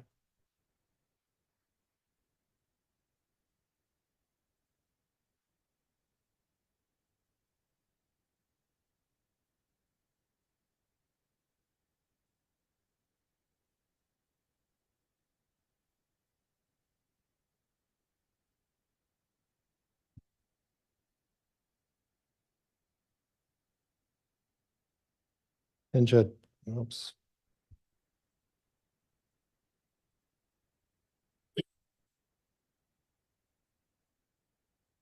Judge, I'm going to ask to publish 43D.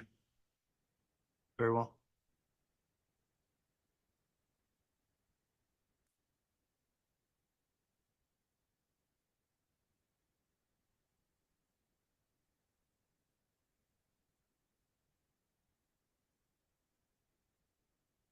And again, officer, again, Apollo video screen from 43D. There's a round circle there. Would you get the marker?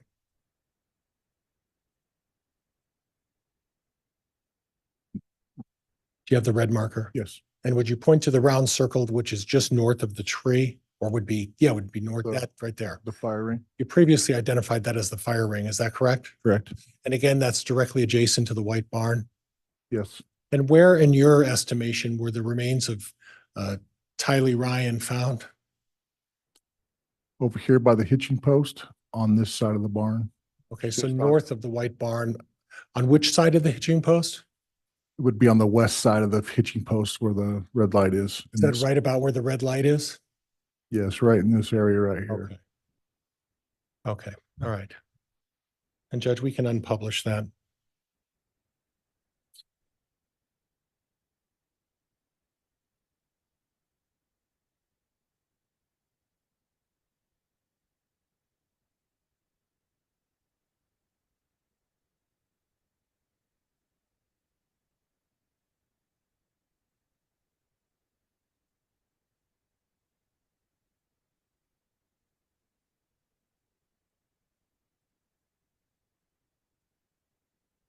And again, Judge, I'm going to ask to publish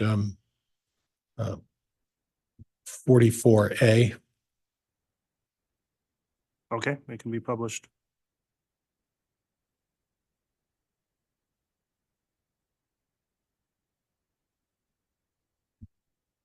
And here we're looking at 44A, and you've identified some of the other points. You're seeing the tree to the south there, is that right? The large tree out in the pasture? Yes. Would you put the pointer on that for me? Are you talking about this one or this one here? That one right there. This one here. Yeah, that's the tree. Where would the fire pit be in this particular position? Fire pit would be right in this general area right here. Okay. And then where would Tylee's remains have been found? Right here in front of this hitching post. Would it be to the left, or when you say in front of, would you mean to the left of that hitching post? So if you're standing in front of if you're standing looking in front of the hitching post, looking at the barn, it would be just off at a slight angle. Okay. Off at like at a horizontal or a sliding angle? Like a 90-degree angle? No, not a 90-degree angle. I would, if you're looking at a clock, maybe the 1 or 2 o'clock position. So if you're able to put a pointer on that to the best of your ability. Okay, thank you. And that's the hitching post. And again, it's winter time, so we're unable to see the fire pit at this point. Is that right? Yes. Okay. And although with the white background, we're able to identify the more distinct structures that are over in that area. Is that fair? Yes. Okay. Okay, Judge, and we can unpublish this.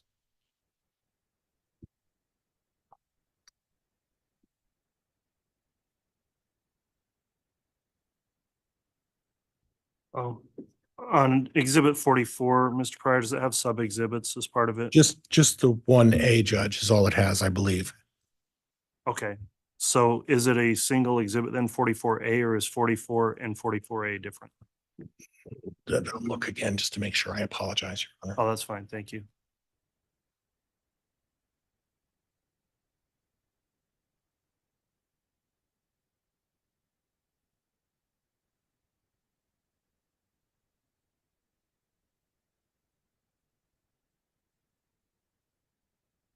Judge, there's a 44A, or a 44, which is a FBI investigation report. And then there's 44A, which is the actual picture on 44. Okay, thank you.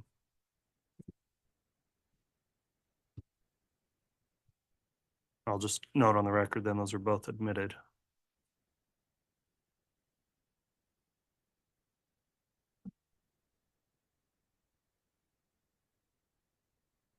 Now, officer, as part of your investigation, you were able to determine that by way of an email between Mr. Daybell and Tammy, that there was a discussion about burning some tree limbs on that particular morning. Is that right? Objection misstates the evidence. There's no mention of trees. Sustained. Mention of burning some limbs? Yes. Okay. Judge, I have nothing else. Thank you. All right. Mr. Wood, redirect. Just briefly, and if I can be handed exhibit 142 again. Yes, you may.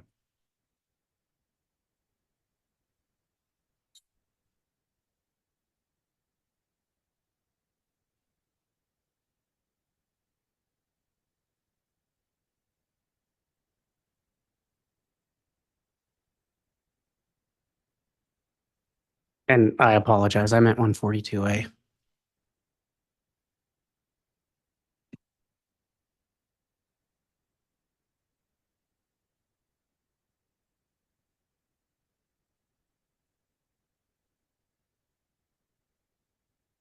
And may I publish? Yes, you may.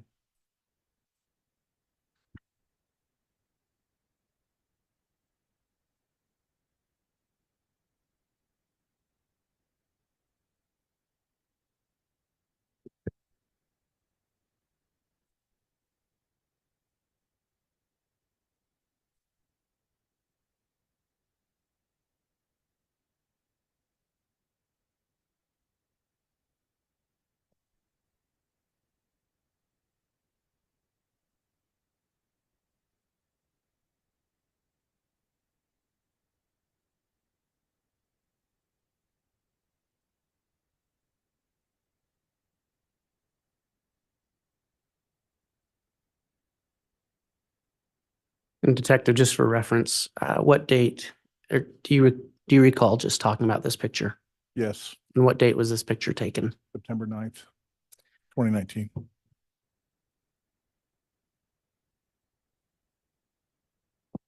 So I'm gonna show you the picture before that.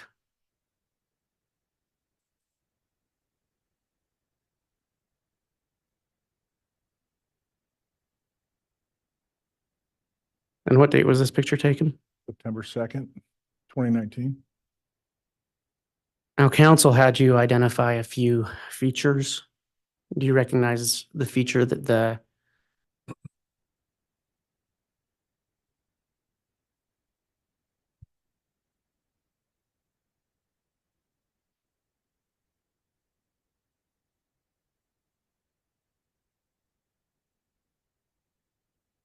And on this image, there's some clouds that seem to obscure some of it, correct? Yes, Do you recognize this spot right here? What feature is in that area? the hitching post. Did you see this discoloration in the previous two pictures? No, Okay. And just again, can you point out where you helped remove Tylee Ryan's remains from Chad Daybell's property? in this area right here with the discoloration, And what was the date of this photo? September 9th, 2019. Thank you. That's all I have, Your Honor. All right, that'll conclude the examination then of Detective Consitus. Is there any intent to recall the witness from the date? Your Honor, just out of precaution, we are keeping all of our law enforcement on subpoena in case there's a need for them to testify. So we will not be releasing Detective Consitus today. All right, Detective Consitus, then you'll remain subject to the court's exclusionary order, so please don't view any other testimony that may take place in case you're recalled. Thank you.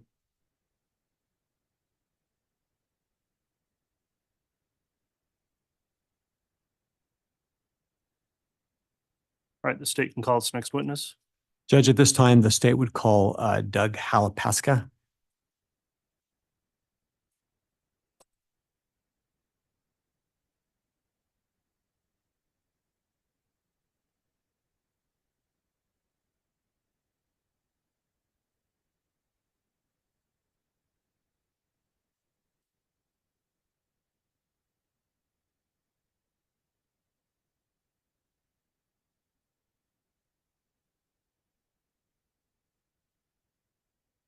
Promise, swear or affirm the testimony you're about to give will be the truth, the whole truth, and nothing but the truth, so help you God. Thank you.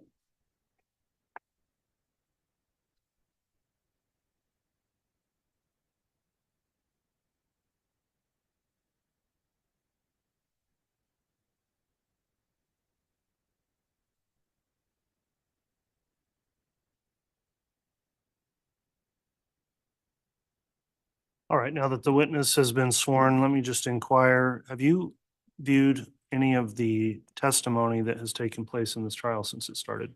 No, Your Honor. Have you talked to anyone else about any testimony they've given in trial?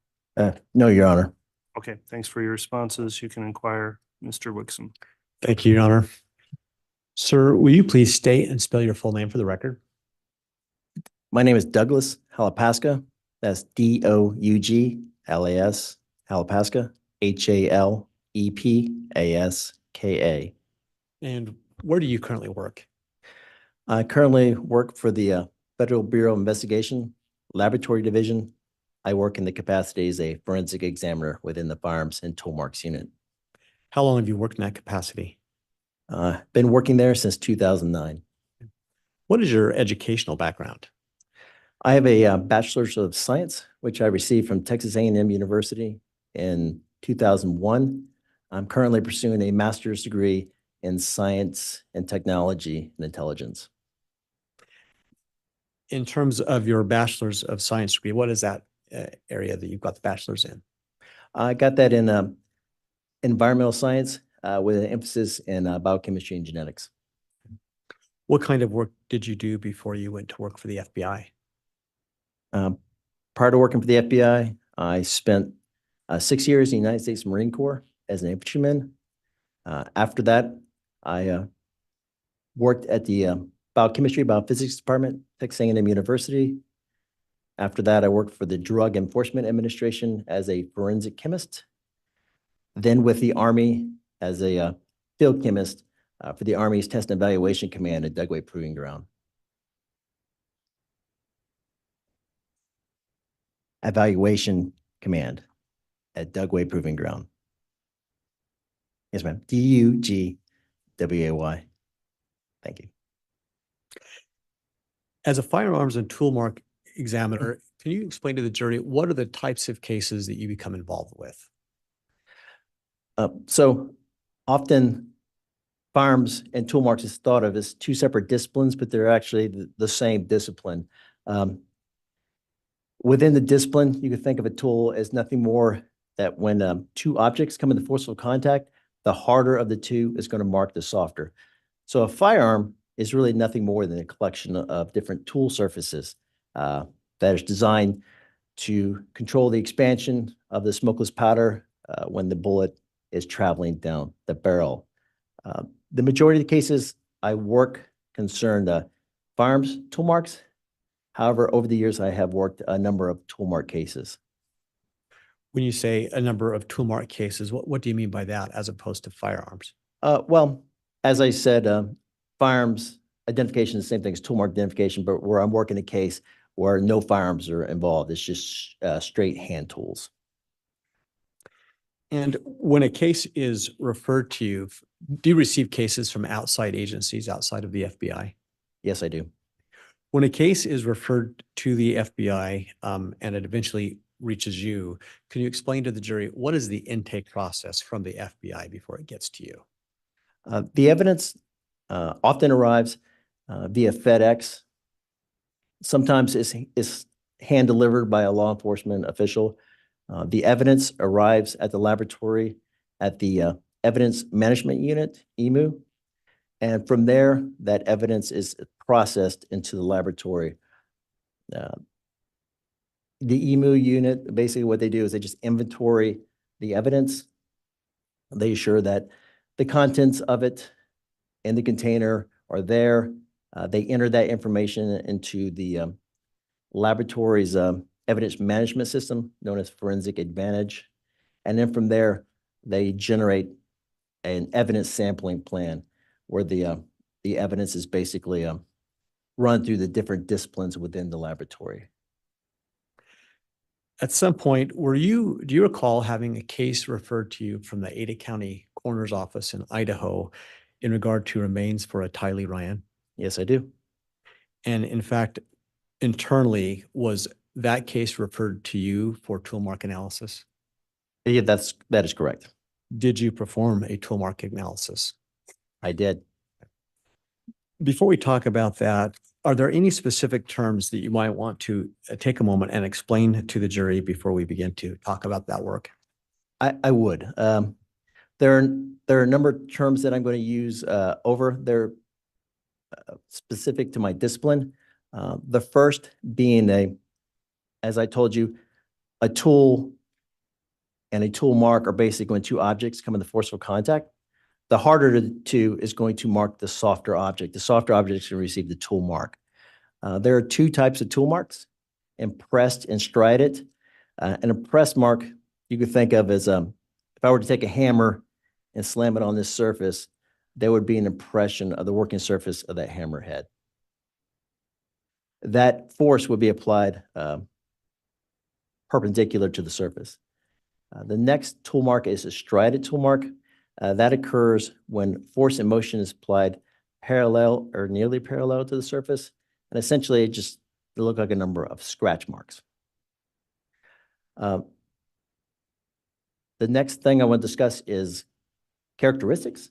There are two types, class characteristics. Now, these are the general or measurable features of a specimen which indicate a restricted group source. These are design factors and are predetermined prior to the manufacturer. So what I'm talking about are tools. So when the tool is being manufactured, it's going to go under design factors. And the marks that it's going to make are going to be either general or measurable. An easy way to imagine it is if I had two types of screwdrivers, a Phillips and a flathead, and I were to strike that flathead screwdriver onto a surface, I'm going to have a general feature of a rectangle. Now, when I'm talking about the working surface, I'm only talking about that portion of the screwdriver, which is going to be used to do the work, the torquing. When that's applied to the surface, it's going to generate that rectangular shape, that general shape. But there's also other class characteristics. There are measurable features. So I would also be able to measure the length and width of that impressed mark on that surface. And there are also manufacturing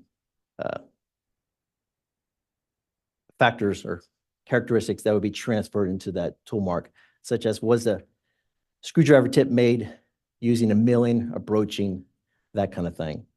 If I were to take that Phillips, strike it into the, make an impression with that, it's going to generate a plus mark. So with these class characteristics, I'm able to actually differentiate different source populations. So if I had an impression made with a Phillips, it's going to make the plus sign, the flathead, the minus.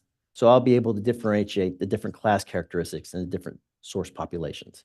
The next characteristic is the individual characteristics. These are the rapid and random imperfections that occur during the manufacturing process of the tool itself. They are totally incidental. Manufacturers do not intend for those to be implanted onto the tool surface.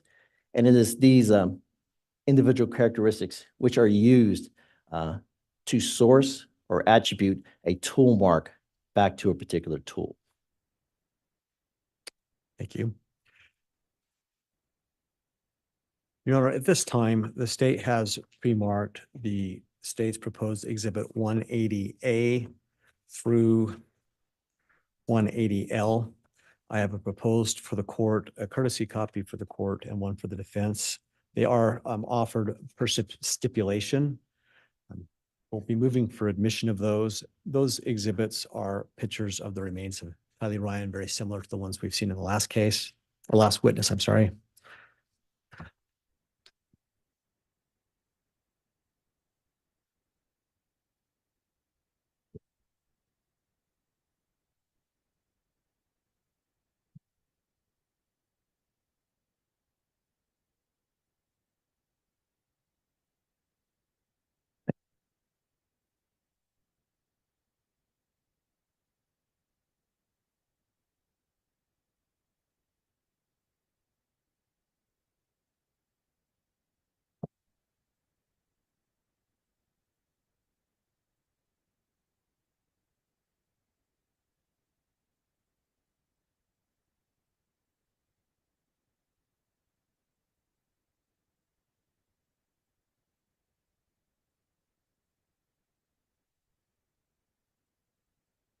All right, on the exhibits, is there any objection to the admission of 180A through 180L?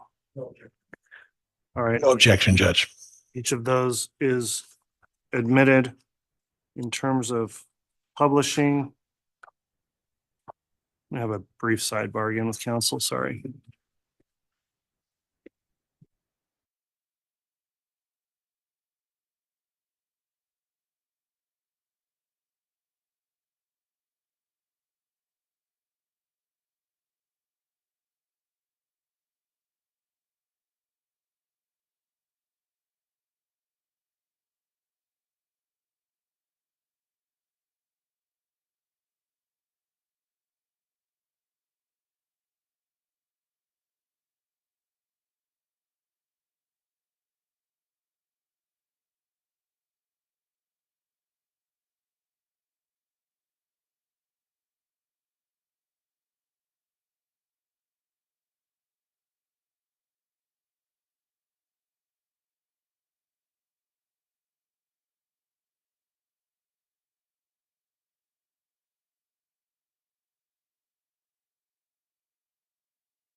enough. I don't want them displayed in public, but they'll be displayed for the jury as well as for the parties and counsels. So we have to rearrange briefly our courtroom and inconvenience those seated to my left who will need to be reseated.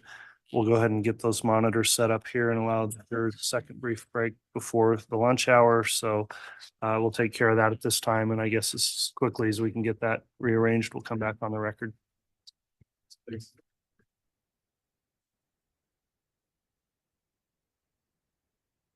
I'm sorry. Oh my gosh, thank you. I didn't even think about it. Thanks. Thank you.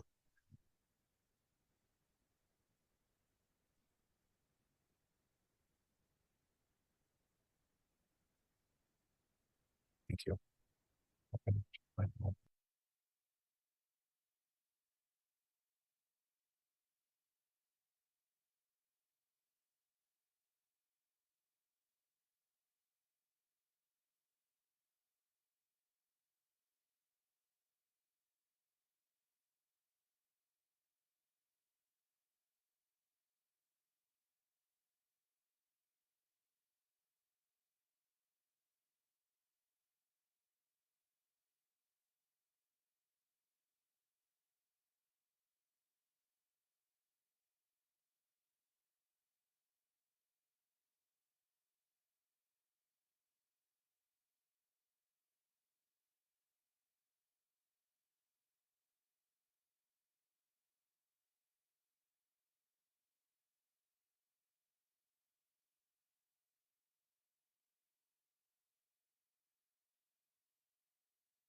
Rise, please, this court is back in session.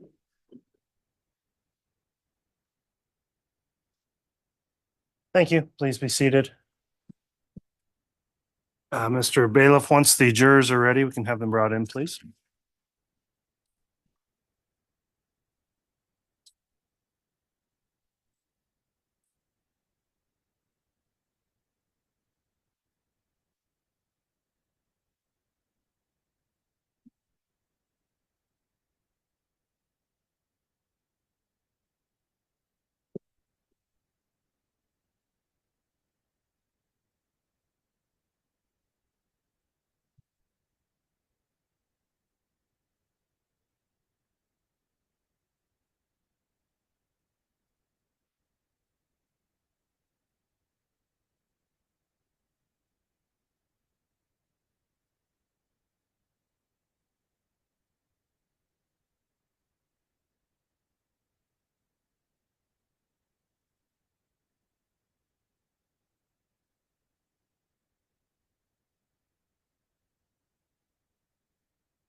All rise, please.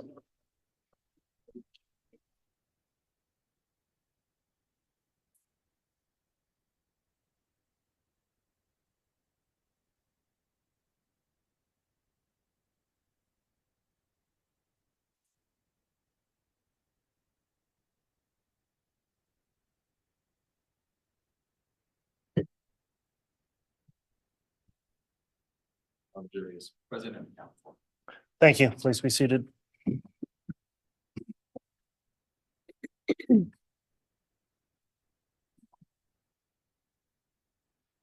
All right, we are back on the record. The exhibits proposed 180A through L have been admitted. And Mr. Rickson, we discussed how these would be published also. Just to clarify, they won't be shown on the overhead projector nor broadcast in any way on the court's live stream. the jurors will be able to view those as well as the parties and you, Mr. Wixom, on this monitor here. So thank you for accommodating the request to organize the courtroom to accomplish that. If you'd like to continue with direct, you may. Thank you, Your Honor. Before I begin my questioning again, I also have what's been marked as State's Proposed 423, which is a written FBI lab report generated by Mr. Halapaska that I tend to admit by stipulation to the court. I've got one for the defense and two for the court. All right. And I believe, Mr. Pryor, you've seen this and there's no objection from the defense. Is that correct? There is not, Judge. I don't need a copy, Judge. I've got a copy. Thank you. But there's no objection. It's by stipulation. Okay, thank you. The court will take its courtesy copy. Thank you, Mr. Bailiff. Exhibit 423 is admitted.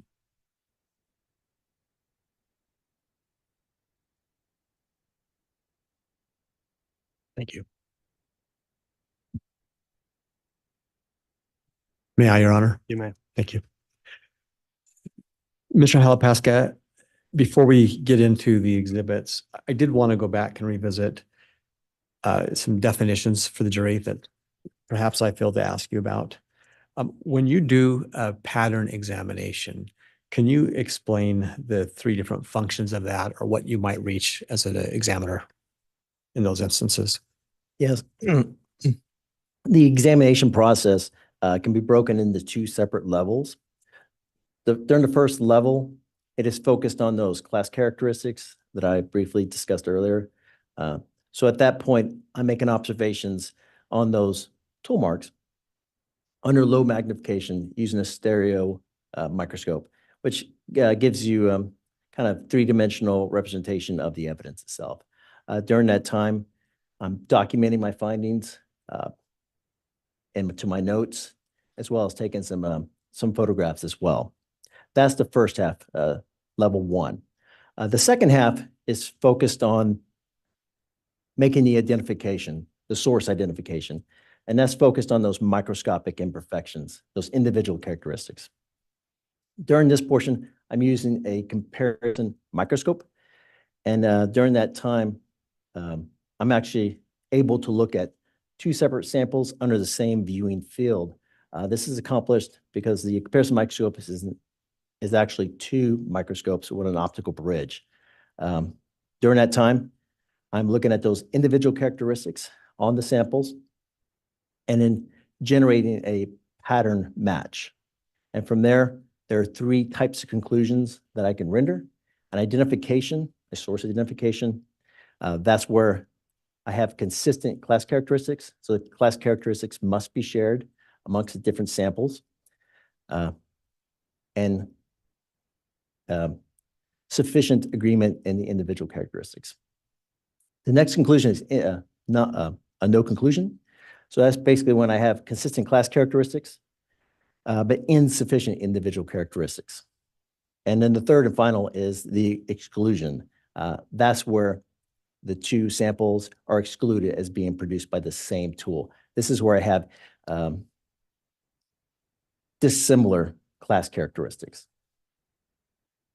Thank you, sir. So once again, has the witness had handed to him states 180A through L, Your Honor? May I ask? I believe I have my courtesy copies. Yes, I do believe the witness has those. Yes, I have. Sir, just briefly, if you'll take a look at those and tell us what those exhibits consist of, not individually, but collectively. They're images of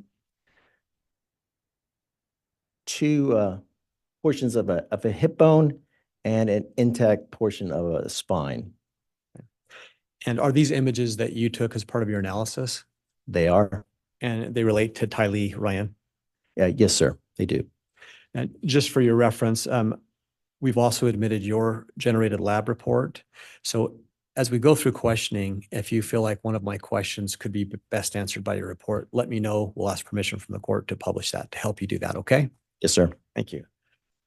Your Honor, with your permission, I would like to begin by publishing States 180A. You may publish. Thank you.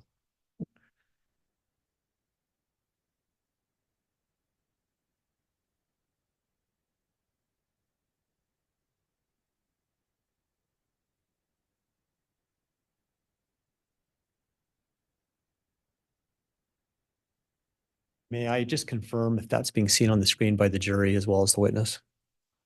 Thank you. Do you mind rotating it Which direction? that way? Yeah, that's helpful. Thank you. Sir, will you please explain what is in that photograph? This is a portion of the hip bone, and what we're looking at is tool marks that have been generated onto that hip bone. But I also want to talk about some other terms I didn't mention earlier. They're action types.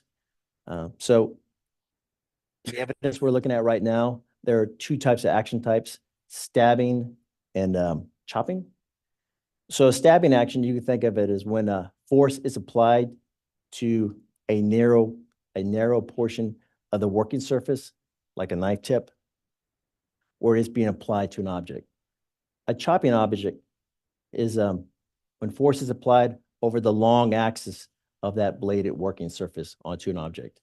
And there's another action type not used here on this image, but it's called compressive force.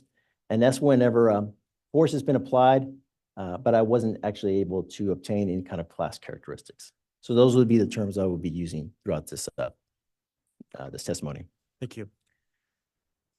And sir, if you will, with that explanation, can you, utilizing and pointing us to this particular exhibit, tell us what you found in this photo, what you documented? Okay. So what I did to make things easier to see is I actually generated a digital box around each one of those tool marks, and I labeled them starting with A and worked my way from there. So what we can do is we can start with A right now, and that was caused from a stabbing action. And what I observed from it was that the force of the blow pierced the hard layer of the bone. Inside the bone, there's a hollow or softer tissue. The force from this blow was strong enough that it actually cracked part of the surface on the posterior of this bone. That was incurred from a stabbing action. B was incurred from a chopping action. Sir, may I interrupt you? I'm sorry.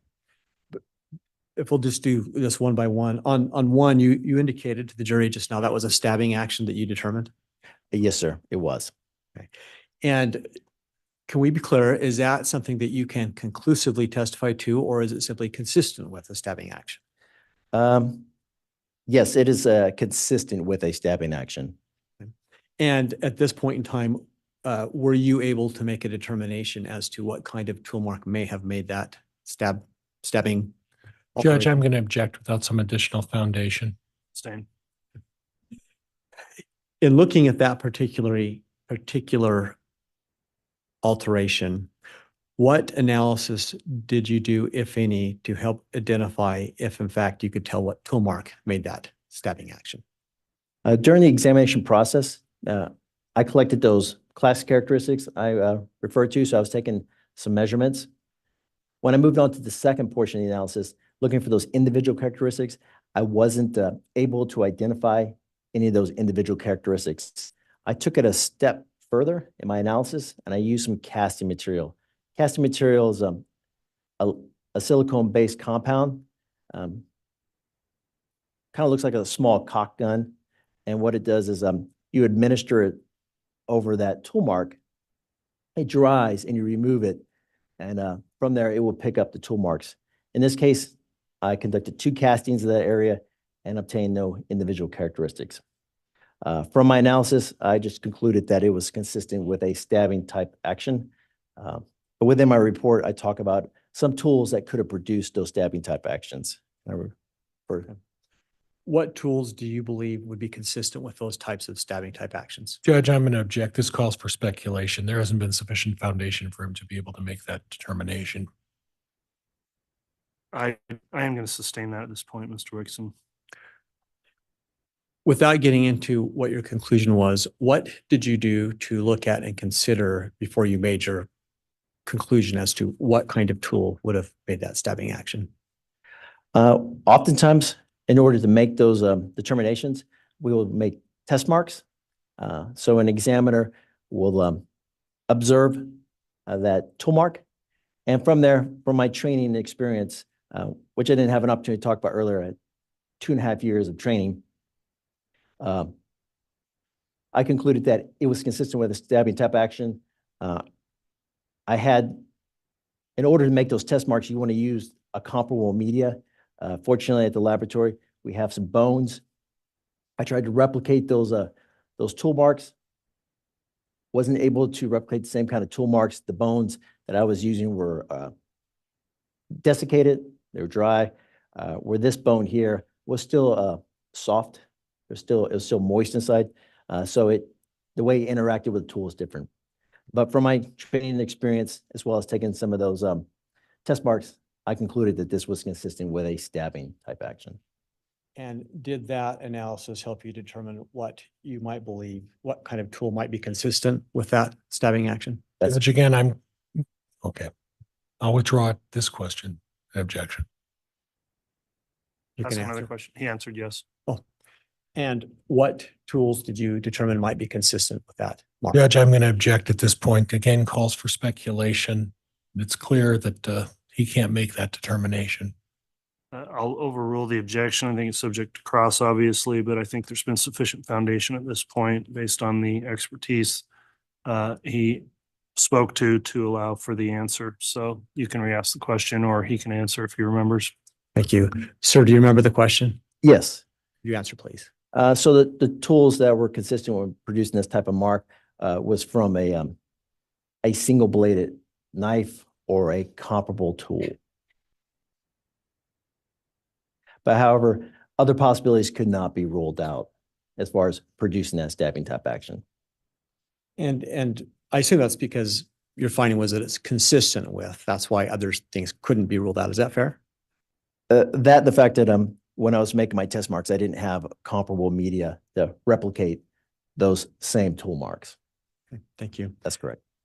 Going back to the exhibit, I'll call your attention to, I believe that's marked as item B. Am I seeing that correctly, sir?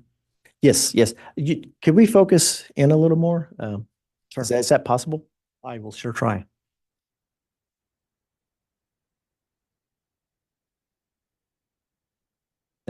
That's good right there. Thank you. Can you tell us what item B is showing us? B is another tool mark. This one was consistent with a chopping tap action. This is where the force applied onto the bone occurred over a longer axis of the working surface of the tool itself. Can you help the jury understand how do you identify that as a chopping action?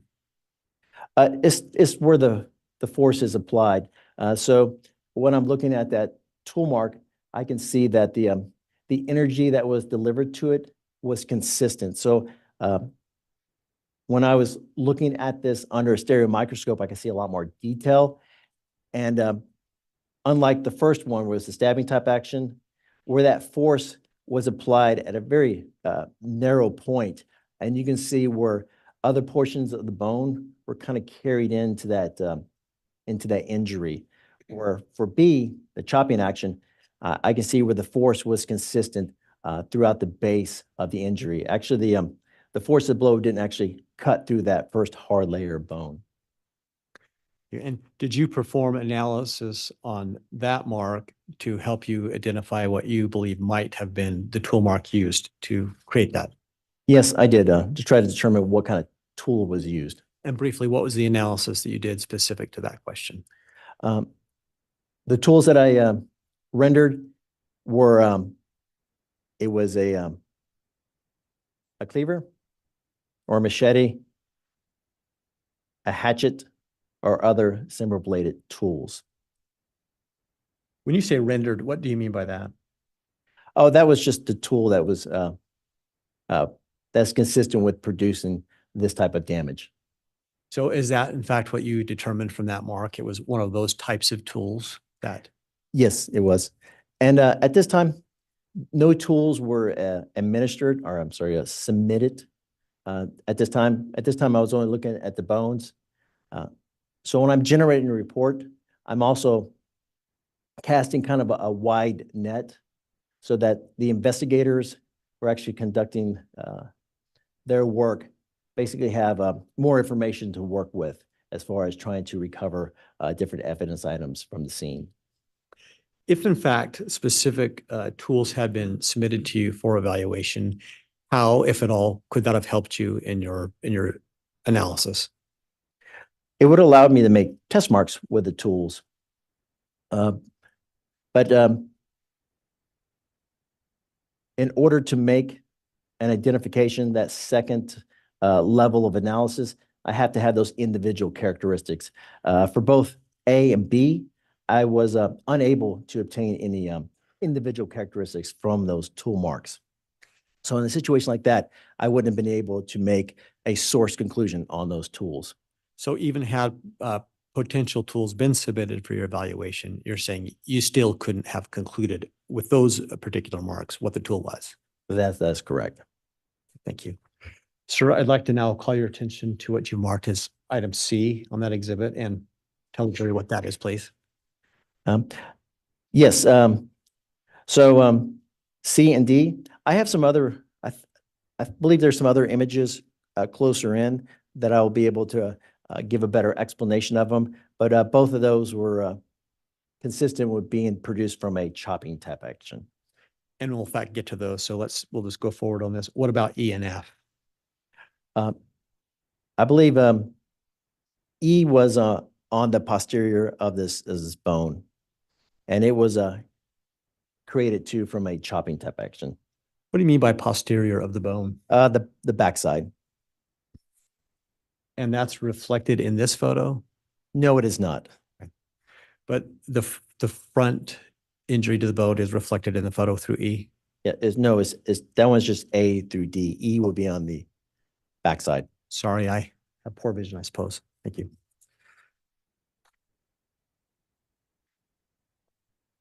For the record, I am now putting up what's been marked as States 180B.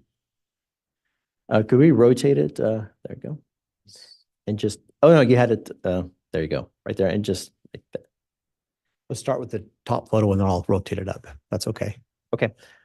So this is from the image earlier. This is just a zoomed in of A. So basically what I did was I just wrote on the evidence. So I labeled A and then I added my initials DJH.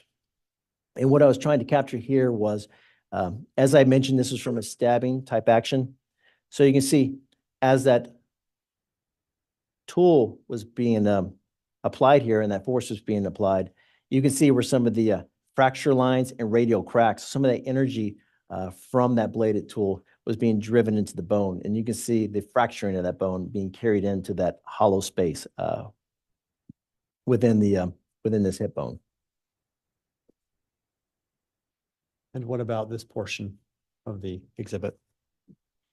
It's the same image, just under magnification. And again, it just kind of speaks to the damage that occurred from that stabbing action. And do you recall in your analysis, had there been some internal numbering given to Tylee's remains? Could you rephrase the question? Had there been any internal reference number that had been assigned to the FBI for the analysis for you and the other experts at the FBI? Oh, yes. So as I mentioned earlier, when the evidence arrives at the laboratory, it goes to the evidence management unit. At that time, they'll render a unique identifier to the evidence. So in this case, FBI lab's concerned, this portion of the hip bone was labeled as item 16. Thank you. Is that your question? It is. Thank you, sir. I'm now going to place on the screen States Exhibit 180C, as in Charlie. You rotate, yep. And tell us what that is. Okay. So that one is B. Again, you can see my initials right there. I'm just demonstrating or trying to capture those fracture marks. So basically, The tool mark itself, you can briefly, or you can see kind of at the bottom, it's kind of darkened out, where essentially that energy was delivered into that bone and how it actually was consistent across that surface. So unlike the stabbing action, where that energy is being driven into a single point, this was over a broader surface. So in fact, is this reflective of a stabbing or a chopping action? Chopping action. Thank you. And the image below there, what is that? It's the same image, just zoomed in. What I'm trying to show right there is that you can see where the tool itself didn't pierce that first layer of bone. So basically, it left an impression at the base of that injury. And you can kind of see some of that broken material at the bottom, that whitish, brownish color. That's actually the bone kind of being pulverized inside that injury. And in this particular injury, is this what you testified to a moment ago that you believe could be consistent with a cleaver, machete, hatchet, or other bladed instrument? Yes, that is correct.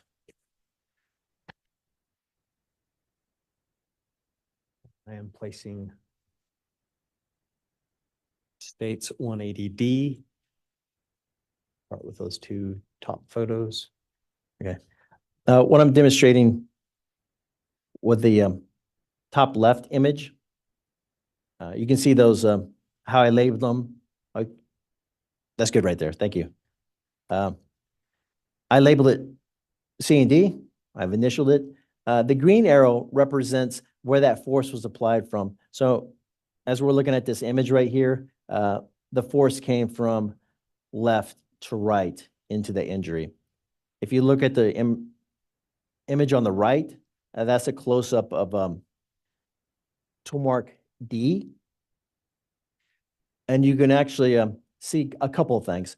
One, the left side of that damaged area, you can actually see a long fractured area that was actually carried into the injury itself. Like I said, the force came from left to right, but there was another observation that was made at this time. The red arrows are showing that there's these scallop-shaped portions of the tool mark. Those are consistent with being from a serrated tool, kind of like a saw, but in this case, this was not produced from a sawing action. It was produced from a bladed tool that had serrated teeth on it.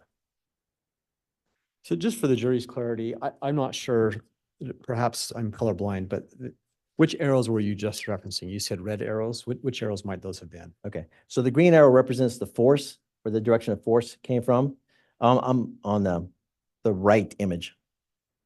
Right there. That arrow? Yes, sir. Okay.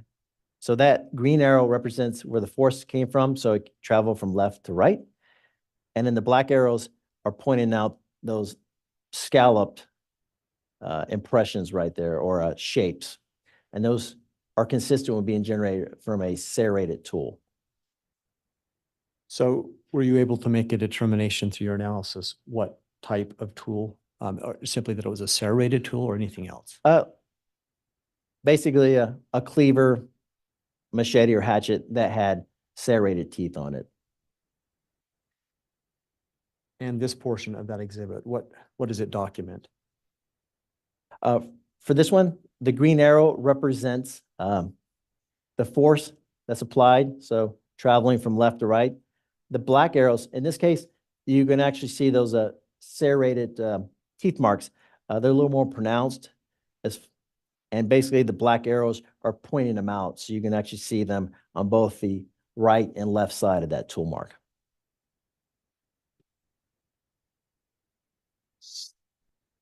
This is now states 180E. Can you please tell the jury what that's depicting? Okay, so this is the backside of that hip bone. So what I labeled as A, as I mentioned earlier, that's A was caused from that stabbing action. When that stabbing action occurred, enough energy was transferred into it that it carried through that first hard layer of the bone into the soft material, and it actually caused a fracturing of the backside of that that bone material. And you can actually see that right there with that dark impression where the part of that hip bone was cracking.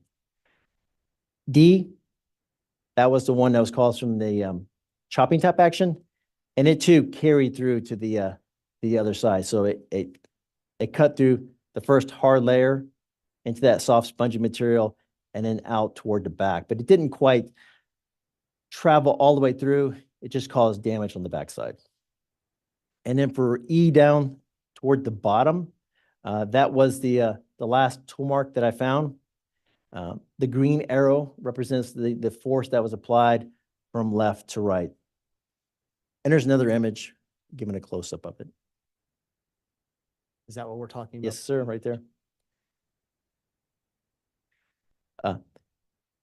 Anything you want to point out to the jury about Yep. that image? So the green arrow, again, shows that the direction that the force was applied, left to right. And then the black arrows, I'm pointing out that those serrated tool marks that were generated. So you can actually kind of see how they were formed with some type of a chopping tap action that was applied from a tool that was consistent with a hatchet, cleaver, or machete with serrated type teeth on it. Thank you. Your Honor, at this point, does the court wish me to continue or break for lunch? I've got about at least 15 minutes left, I think.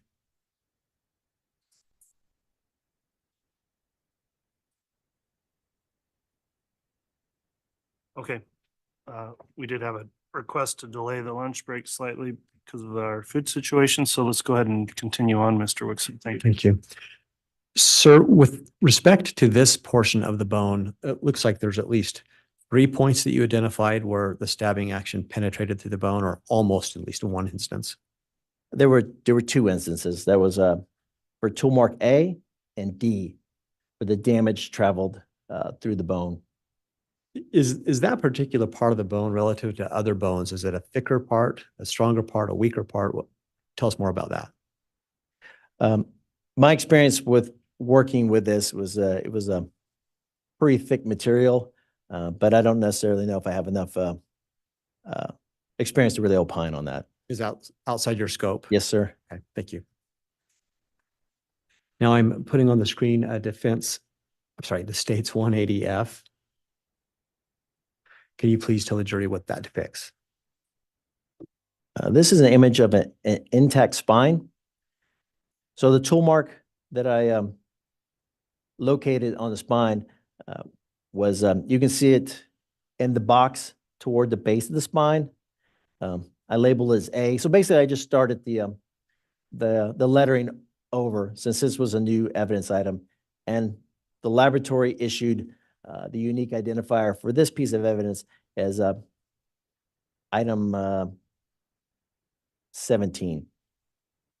And right there, it's difficult to see in the image, but that tool mark is actually at a much lower elevation. So the bone at the base of that green arrow is substantially higher in elevation. So the force that was applied onto this tool mark came, if the image was rotated standing up, it would come from left to right, but as this image is being shown here, from the base to the top. So that's how the force was applied. It was from a chopping tap action. And I believe I have another image as a close-up. Would it be that image? Yes, sir. What does that image illustrate for the jury? That's just a close-up of the same injury, and it was from a chopping tap action. And on that particular injury, did you identify any tools that would be consistent with having made that chopping type action? No, I did not.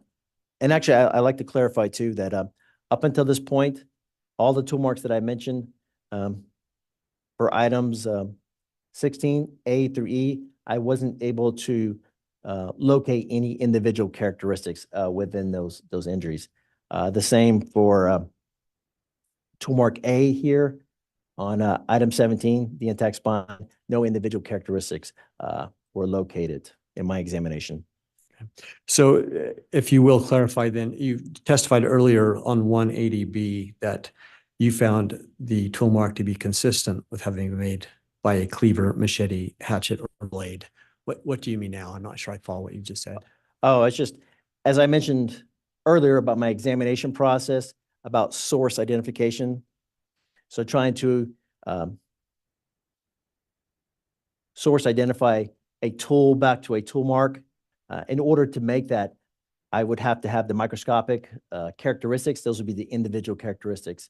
In the case of item 16 and in here for item 17, I wasn't able to find any of those individual characteristics. All I could do was just state that these tool marks were consistent with being produced by these types of tools. And that distinction being chopping and stabbing tools. Yes, sir. Okay.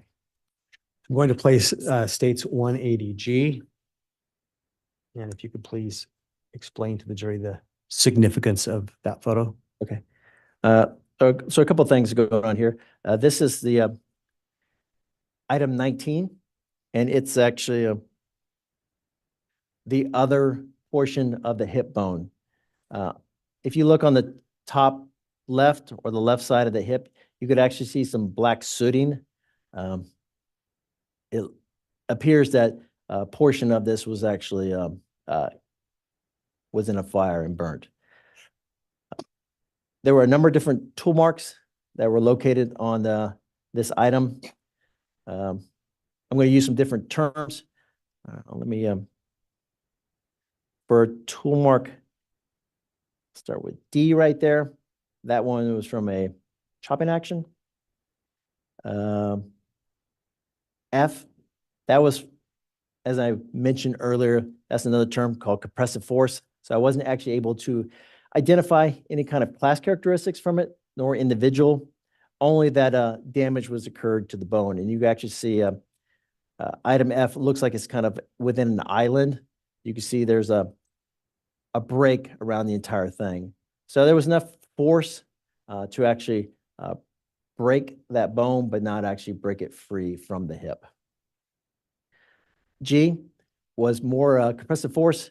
No individual or class characteristics were obtained from that mark.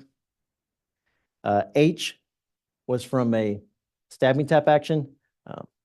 I have some other images of it. I'd like to talk about that one a bit later. Sir, just for clarity, to go back, you were just mentioning F. Is that the area we were talking about? Yes, sir, it is. And that tool, well, that injury was a result of compressive force? Yes, sir. And can you explain that again? What does that mean? Oh, so compressive force was applied with chopping and stabbing. It's just I use that term to mean that that same force was applied. I was just unable to obtain any class characteristics. So the tool itself, when it imparts those general measurable characteristics, in the case of F and G, no class characteristics were transferred. And I don't know that I asked, but which item number internally to the FBI would this apply to? That would be item 19. Thank you. Excuse me, 180H.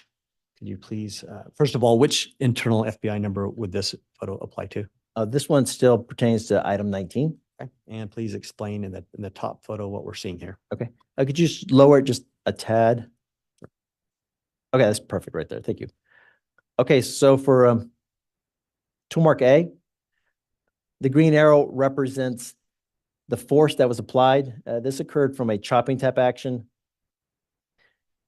It came down. It's difficult to see, but that chopping action stopped. The elevation at the base of that box is a lot higher. So the force that was applied to it wasn't able to cleave through that bone. I wasn't able to obtain any individual characteristics from it. For tool marks B and C, I labeled these as fractures. I wasn't able to obtain any kind of class characteristics nor individual characteristics, only that some force was applied and it actually fractured the bone.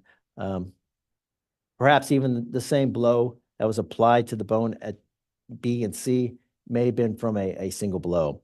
And it actually cracked or shattered the bone at this point and caused the damage for both B and C. And are these photos just more close-ups of the B and C we were just talking about? Yes, you can see on the left side, my green Sharpie. So you can see that that's where those fracture points occurred.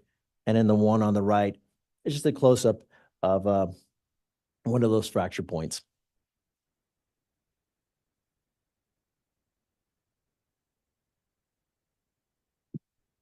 States 180I. Please tell us what that is. First of all, which FBI item number would that apply to? This one's still 19, item 19. Could you zoom out a little?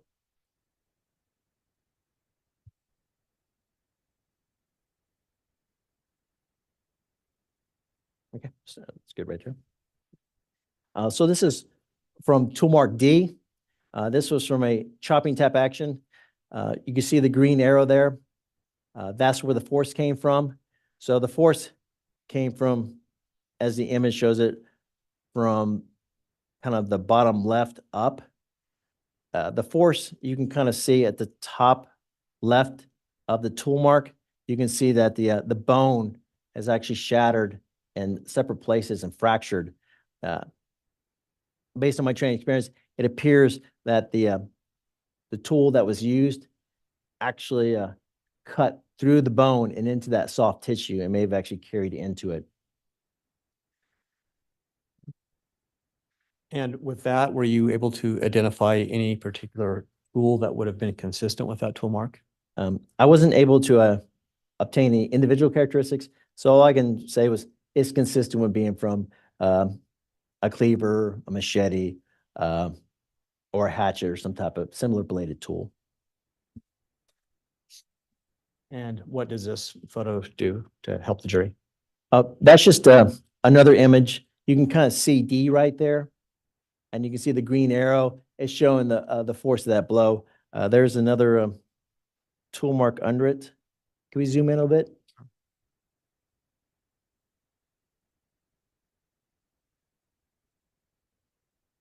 Would it be possible if I could review my notes real quick? Yes, The notes as contained in your lab report? yes, sir. The admitted exhibit? Can you indicate to me what portion of the exhibit, and I'll publish that and let you review? I was just Judge, trying to find the comparable image to this. Judge, I'm going to object at this point. Is he trying to refresh his recollection, or I'm not sure what the Yes. process is here? Okay, Mr. Alpaca, please let me respond to the objections. We need to clarify that, Mr. Wixom, as to whether or not it's a reference to admitted 423 or whether or not it's a review of notes for refreshing recollection. Certainly, Your Honor. As I've asked this question, I think he's indicated he does need to refresh, but it would be from an admitted exhibit 423. So I believe that because it's been admitted, he would have the ability to do that with the court's permission. Yes, he can review the exhibit and either testify from it or about it since it's been admitted. Thank you. So, sir, you have permission now. Take a moment and identify what you need to refresh, and then you can answer the question. I see there was another image that clarifies it for me. So can we zoom? Is there a zoom feature? Not a zoom feature, a focus feature? There probably is. That doesn't mean I'm smart enough to know how to do it here. Sorry. You want to assist Mr. Wood? That's good right there. Thank you. Okay. Okay. So the green arrow toward the top, that's the force that's being applied to tool mark D. Underneath it, that's tool mark E. And the green arrow is again showing where that force from that chopping type action is occurring from. And then below that, you can see tool mark F. That's the one I mentioned earlier that was from compressive force. And this is a good illustration. You could see basically it looks like a square. That's basically where the bone has shattered. Again, I wasn't able to obtain any class characteristics from that tool mark. But for D and E, those were both consistent with a chopping tap action. And I was not able to obtain any individual characteristics from those tool marks. I'm putting up states 180J, and if we could start by you identifying which internal FBI number would apply to that. Okay. Can we zoom on the left image? Is that what you're asking? That work? Yes, yes. We could zoom in a little more. That's good right there. And maybe focus a little. Oh, that's perfect right there.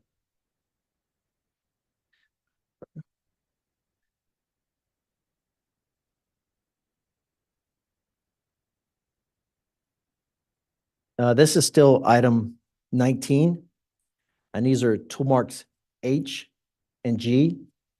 G was generated using compressive force. I wasn't able to obtain any class characteristics or individual characteristics from tool mark G, other than the fact that some force was applied on it and it caused an impression on the bone. Tool mark H, that was created by a stabbing type action. It's a very small injury. As you can see right there, I took a measurement of it, and it's approximately 0.058 of an inch, so very small. But this injury actually caused a channel to form underneath the bone, that top hard layer of the bone. And if you look at the image on the right, that's just a close-up of tool mark G, and you can see where the shadow is being casted. So you can see the kind of damage that occurred to that part of the bone. Mr. Alapisca, on back to image H, you said it caused a channel to form. Yeah, small channel under the bone. What does that do to your analysis? Why is that significant? For me,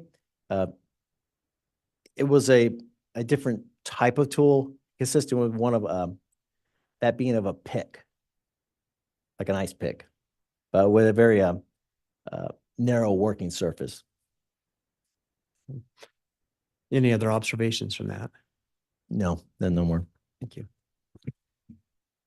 180K.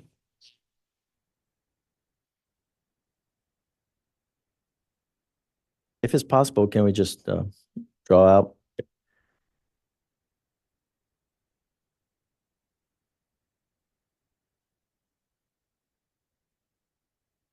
I created this this image because I just wanted to reflect the totality of the tool marks. So item 19, item 16, and item 17, they're all there together. I've actually labeled each one of the tool marks that I've already reviewed with you. Anything else about that exhibit? No, everything's been covered. And then 180L.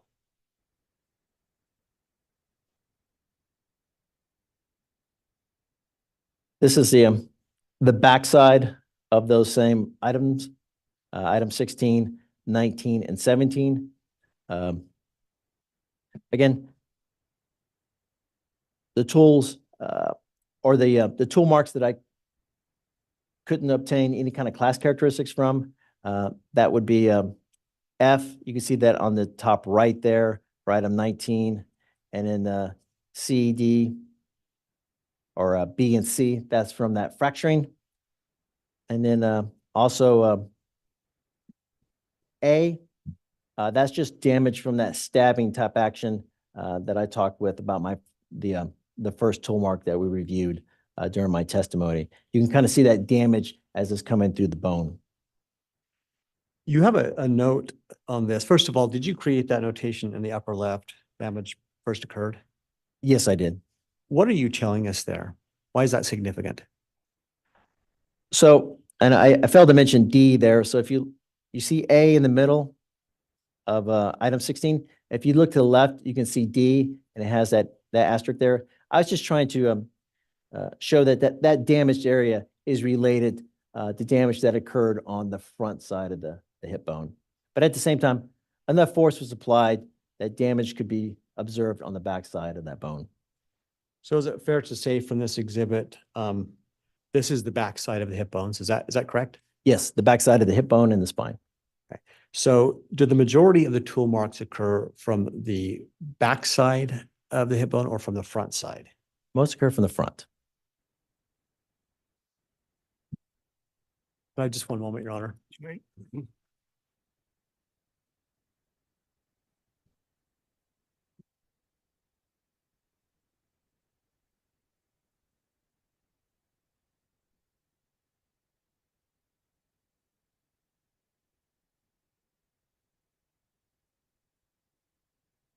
So just because we've gone through a lot of photos and tool marks, I just want to recap. With respect to any of these tool marks, and I'm done publishing, Your Honor. Okay. With respect to any of these tool marks, it sounds like some of the items as testified to, you believe came from a chopping force. Is that right? That's correct. Only two of the tool marks that I mentioned came from a stabbing type action. The majority of them came from chopping type action. And the chopping, you're saying, are consistent with the cleaver, machete, those types of tools. And similar bladed tools. That is correct. And with respect to the stabbing, if I'm correct, you did not identify any particular tools that those would be consistent with. Other than a single bladed tool or similar type for 16A. And then for the other tool mark, I believe it was on item 19. That was from a type of a tool similar to like a pick. And just a last question, again, assuming you had been provided reference tools to assess, what types of things would you still not have been able to determine even if you had those tools provided to you? If I had the tools, I would have been able to make test marks, which would have been helpful in narrowing down the tools. However, since I was unable to collect any individual characteristics from either of the bones, I wouldn't have been able to conduct the second level of examination, which is on the microscopic marks, which allow me to identify a tool mark back to a particular tool that I would not have been able to do. Just one more second, please, Judge. Yes.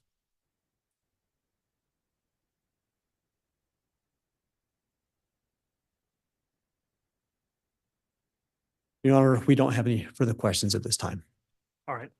Counsel, let me have a brief sidebar just regarding scheduling here momentarily.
All right, thanks, counsel. That will conclude the direct. There was some delay that occurred today with our lunch, so at this time, discussing with counsel, I think it just makes sense. We'll go ahead and allow for cross at this time.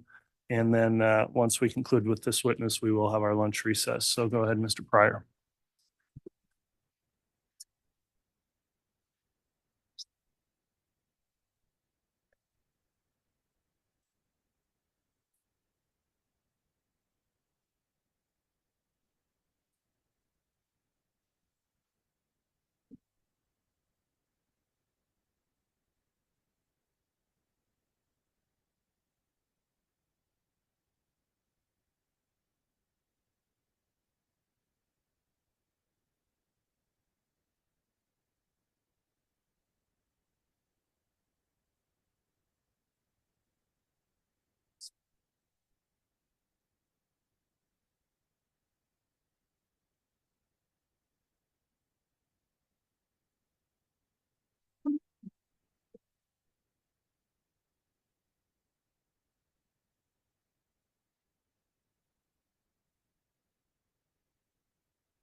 Let's try this again, sir.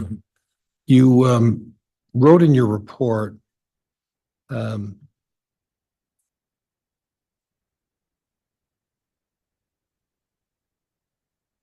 you're really unable to make a source conclusion on a lot of these items. Would that be fair? That's correct. I wasn't able to make any source determinations. And let's clarify what you mean by source determination. A source determination is when using the tool marks that I'm able to identify the tool marks back to a particular tool. Okay. And how does individual characteristics play into that? That they're critical. Without the individual characteristics, it's not possible to render a source determination. And in this case, there were no individual characteristics as well. Would that be fair? No, that is correct. There were no individual characteristics. And then class characteristics, define that again for me. Class characteristics are those general or measurable features of a specimen. Class characteristics are determined prior to manufacture. They're design factors. And these are the characteristics that are used to generate different populations. So they're the first half of the examination process. Different varieties of potential tools. Would that be a simpler way to put that? They allow me to actually put the different tool marks into different populations. Okay. That is correct. And you put in your report that tool mark identification is an empirical science, and it relies on objective measurements and a subjective comparison. Would you agree with that as still? That is correct. So the objective part of the examination is those class characteristics. Those are documenting the general and the measurable features that are in the class characteristics. So that's the objective. The subjective part is doing the microscopic examination, and that's while using those individual characteristics. And again, I was never actually able to get to that part of the examination process. So when you say you weren't able to get to an individual characteristics, part of your analysis basically stopped at the objective, and you really couldn't make any distinctive determination of exactly what caused any of these marks. Wouldn't that be fair? I wasn't able to identify it back to a particular tool. That is correct. Okay, Judge, I have nothing else. Thank you. All right, thank you, Mr. Pryor. Any I have redirect? one question, Your Honor, if I may. Go ahead. Once you're ready.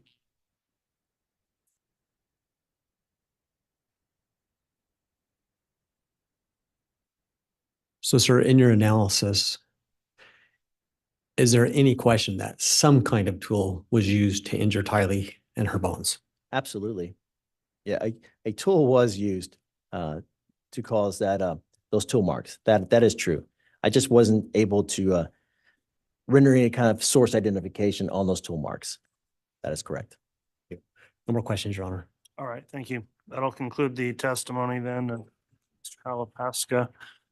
We'll go ahead and take our lunch recess. Can he be excused and released from any subpoena? Actually, Your Honor, we would like to him kept under subpoena. He may be a rebuttal witness. Okay, so with that in mind, then there is a court exclusionary order. The prosecution can further explain that. You may be required to ask or answer some questions on viewing testimony that may not apply depending on the context of your testimony and whether it falls as an expert witness or not. So I'll leave that up to the state to advise him.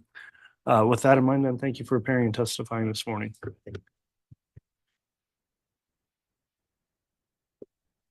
Okay, we're going to go ahead and take the lunch recess. We had that additional break this morning, so if we can, hopefully we can do lunch in under an hour today, perhaps. Let's try to get back at about 1:15 or 1:20, if that works for council.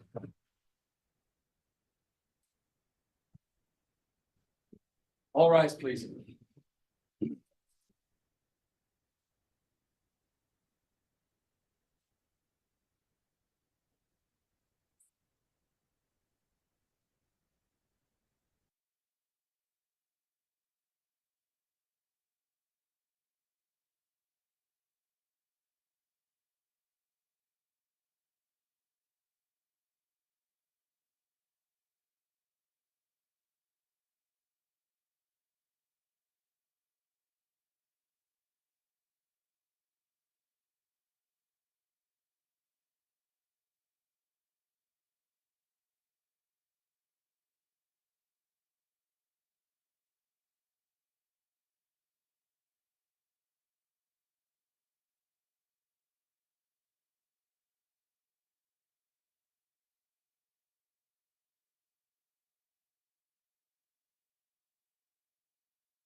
Please, Judge Corby back in session.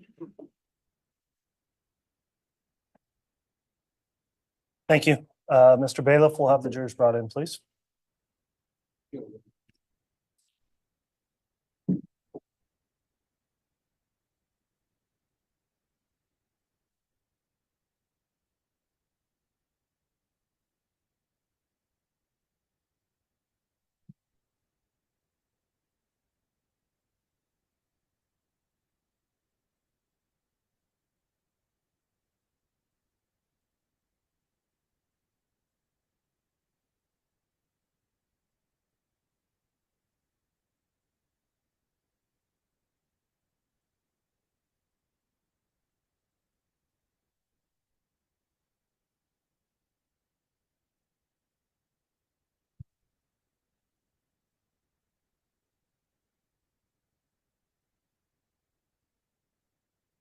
Jury is present and accounted. Thank you. Please be seated.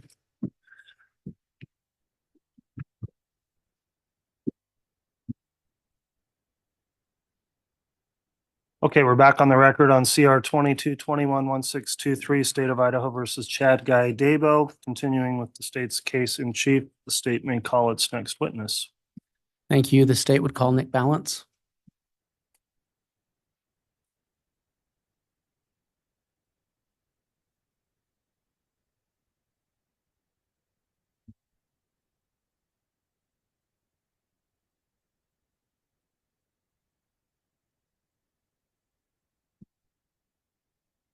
Swear or affirm that the testimony you're about to give will be the truth, the whole truth, and nothing but the truth, so help you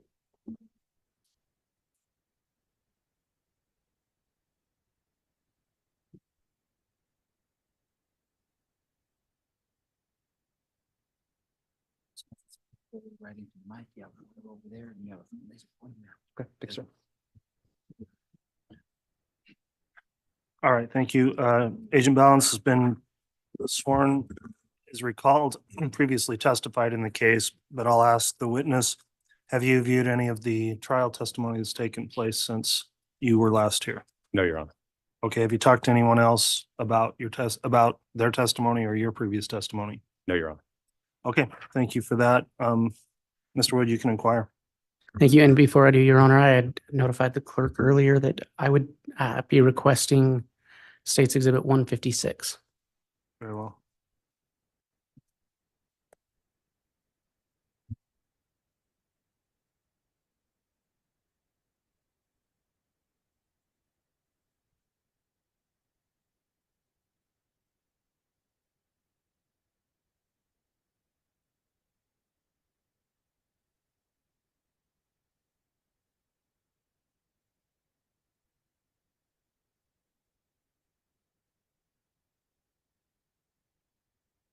Good afternoon, Agent. Good afternoon, sir. And as a reminder, can you restate your name for the record? Yes, sir. It's Nicholas Balance, Balance spelled Ballance. And an agent is the proper Yes, sir. That's fine. title. Okay. All right. If you could just, you've testified already, but if you could briefly remind the jury what your occupation is. I'm a supervisory special agent with the FBI, and I'm assigned specifically to a group known as the Cellular Analysis Survey Team, or CAST. All right. And just briefly again, what does CAST do? CAST briefly is looking at records that are maintained by a provider and then placing those records onto a map. It's kind of the most general sense of what I do whenever I'm doing an analysis. And Your Honor, if I may publish from 156. You may.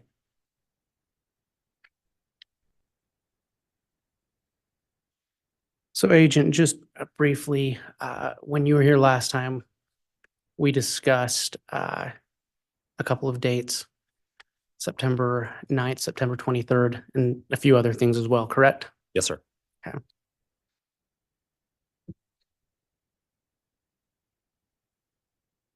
Agent, do you recognize what's on the screen? I do. Is this part of the report that we spoke about earlier? Yes, sir, it is. Okay.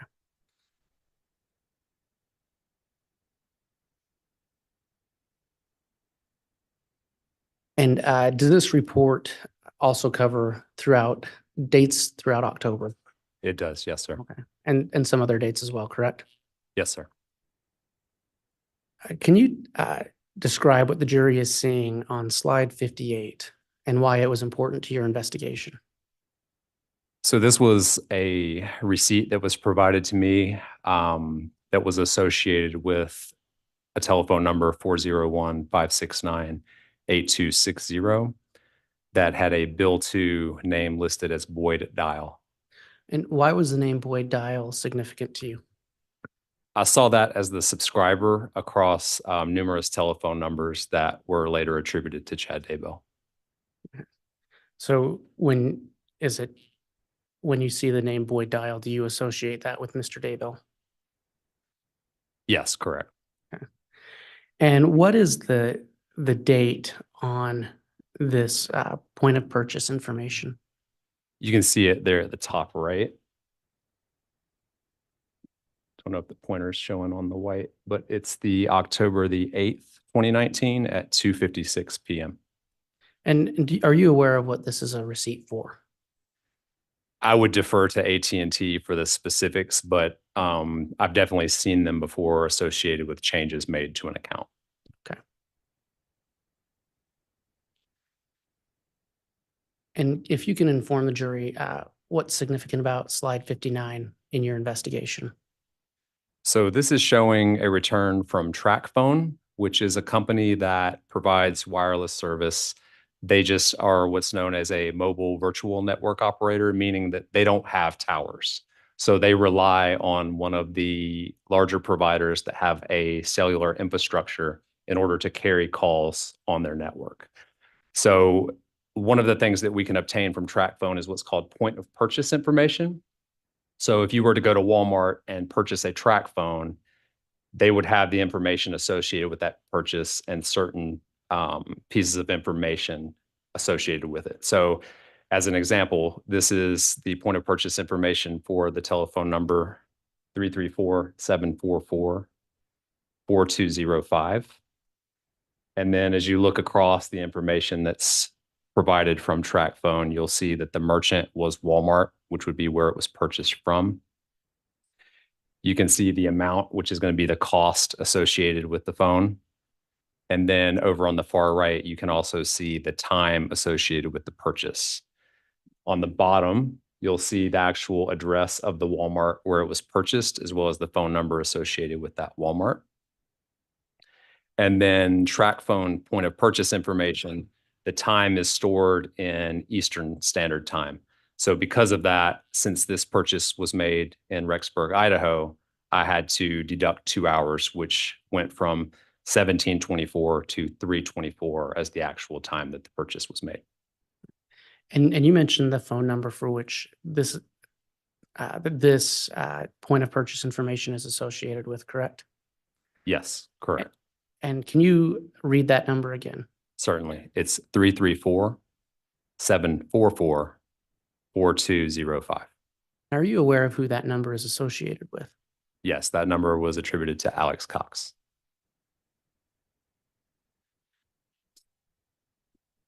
We spoke before about the Homer J. Maximus at gmail.com account. Can you briefly remind the jury who that account belonged to? Sure. The Homer J. Maximus at Gmail, actually the account information listed Alex Cox as being associated with that account. And then also one of the things that I spoke about previously was that the location history would be associated with a device on that account. And so all the location history that was found on the Homer J. Maximus at gmail.com account was associated with the Alex Cox number ending 9120.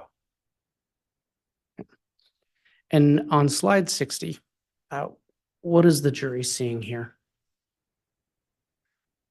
So here, this is the address associated with the previous slide that showed the point of purchase information, the Walmart that's located in Rexburg. And then it is location information that was stored by Google associated with Alex Cox's account. So if you look at the summary box on the left side, you'll see that there were 18 Google locations that were logged via Wi-Fi, and then one that was associated with the GPS for a total of 19. And then all of them are placed in and around the Walmart in Rexburg between the time of 2:59 p.m. and 3:37 p.m. There is a blue box in the upper right-hand corner. Can you read that? Yes, this says does not include all activity between 2:59:59 and 3:37:02. Only locates with 100 meters or less margin of error are depicted. And if you can just briefly remind the jury, what is the margin of error when we're talking about these location hits? So the center point of where each one of those blue Wi-Fi locations is, and then on the bottom left where the GPS is, the margin of error is basically 100 meters out in a circular pattern from the center point of where those icons are on the map. So each one that's listed has different margins of error associated with it. But what I did was I only looked at, during that time frame, 100 meters or less for the margin of error. And why is it that you only looked at location hits with the margin of error of 100 meters or less? That was the number I chose kind of at the beginning of this case, just to ensure that anytime we had locates, the precision would be based on a objective number versus just kind of picking what margin of error I wanted for a specific day.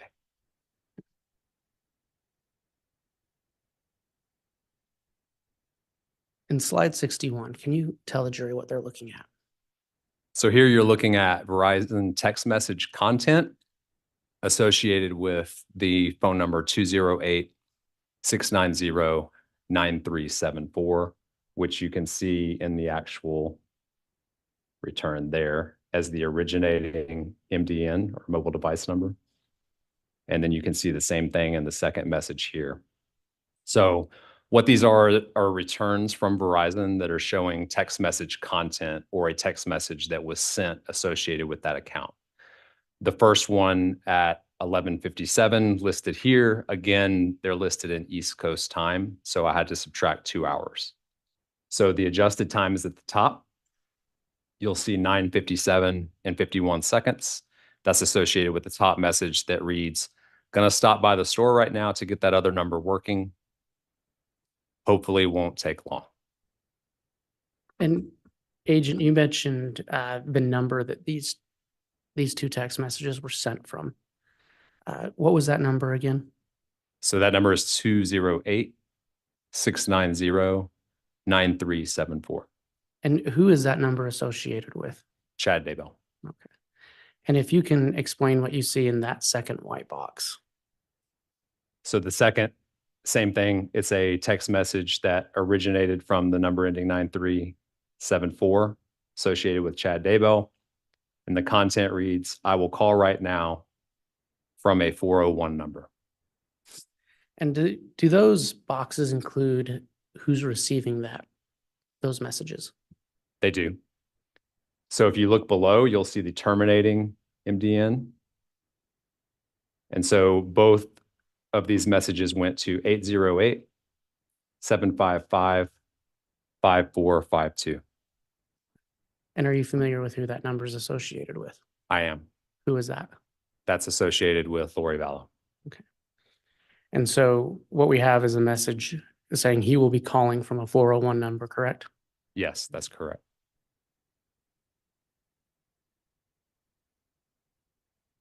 Can you explain to the jury what they're seeing on slide 62? So this is going back to looking at how I would map interactions with a cellular network. And just to refresh, since it's the first one in a couple weeks, you can see my legend at the bottom left will show the telephone number and who it was associated with. And then the mapping to the right will show in the blue, the specific number ending in 8260 associated with Chad Daybell. And then the 9374 number also associated with Chad Daybell, just in the green. And then you see the call boxes that are pointed to the specific tower and sector that was being used for that interaction and the information associated with it. So for the 8260 number, you see an interaction at 10:27, which was an outbound call to 808-755-5452, which is associated with Lori Vallow. And then you also see the other phone ending 9374 associated with Chad Daybell receiving an incoming call from a number that I don't recognize. So I'm going to go back one slide. Well, actually, I'm going to call your attention again to this, to the blue box in the middle of the screen. It's an outgoing call with the 401 number, correct? Yes, sir. Correct. Okay. And just again, if you could just briefly summarize what it says here on the on this second box. Sure. So it's an outbound text at 10:26 and 35 seconds that reads, "I will call right now," from a 401 number. And what time did that message go out? That was at 10:26 and 35 seconds. And then this phone call, what time did that go out? That went out at 10:27 and 14 seconds. From a 401 number? Yes, sir. Correct. You can explain what the jury's seeing on slide 63. So this is looking at drive test data associated with the two towers and sectors that were utilized on the previous page. So the blue is going to be associated with the AT&T, and then red would be associated with the Verizon tower.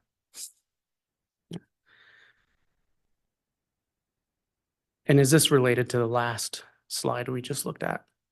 It is. So at that time, you can see the WR icon, which is Wireless Revolution LLC, which if you go back to the receipt from October the 8th, that's the location of that store.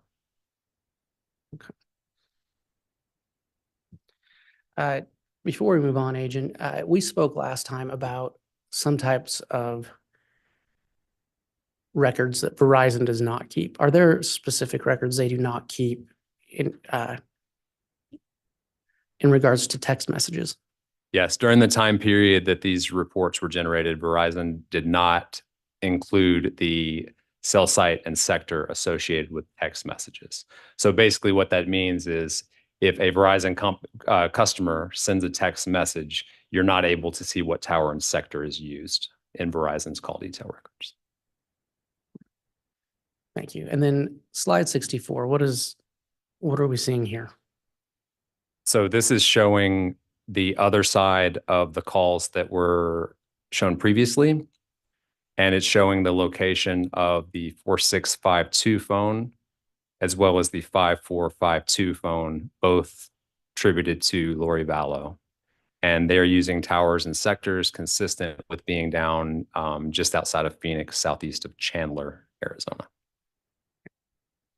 And are these related to the 401 phone call that we saw on the other slide? Yes, sir, correct.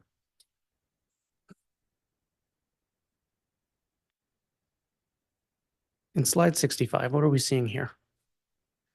So this is just showing on the same date additional use of the number ending 8260 and the number ending 9374 associated with Chad Daybell.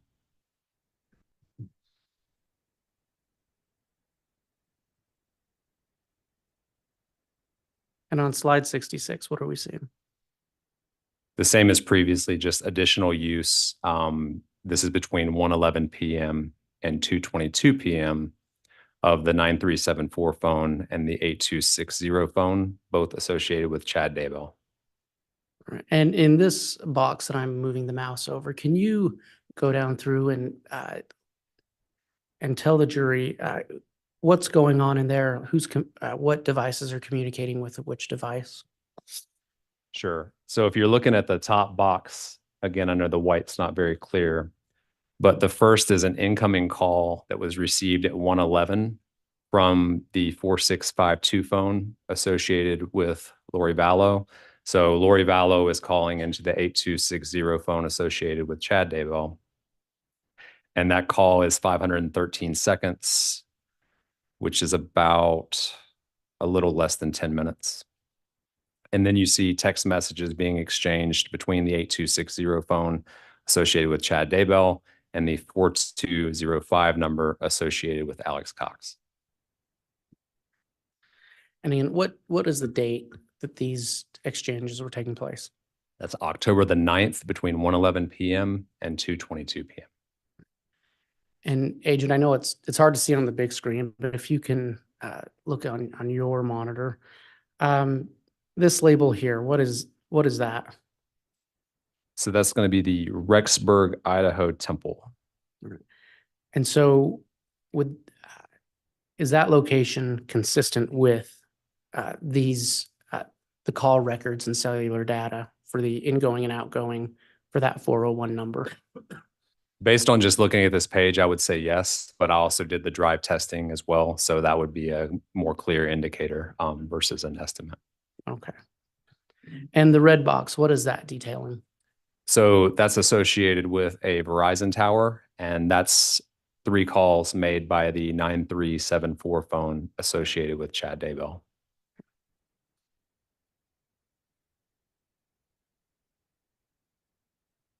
And if you can explain to the jury what they're seeing on slide 67. Sure. So this is just looking at the 2 AT&T towers and sectors that were highlighted on the previous page, and then what the coverage looks like from a zoomed out perspective.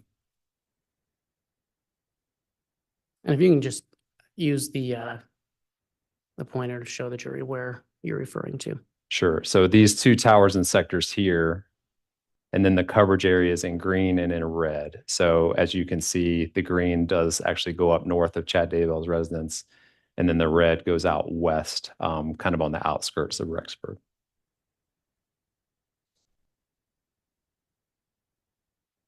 And is this the same thing but zoomed in?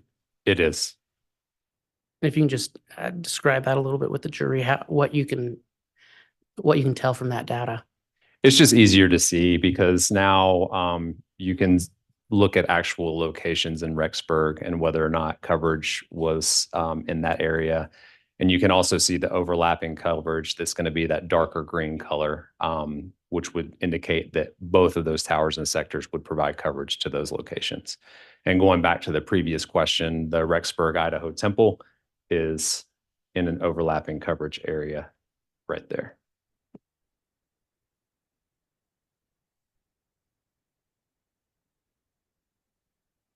And what is the jury seeing on slide 69?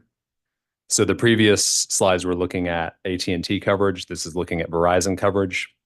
Only 1 tower and sector was used during the time frame previously. So this is just showing what the Verizon coverage looks like for that tower and sector. And is that relatively in the same area? Yes, it is. That tower's just southeast of Rexburg.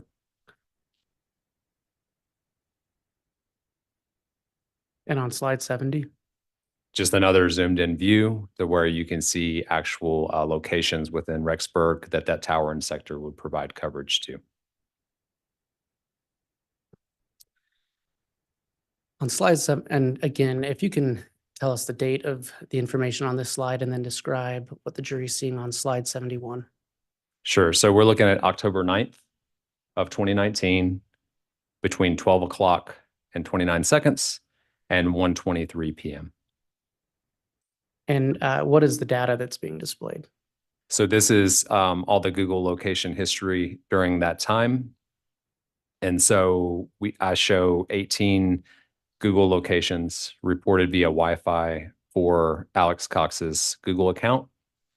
And they are all consistent with being at Lori Vallow's residence during that time. And just,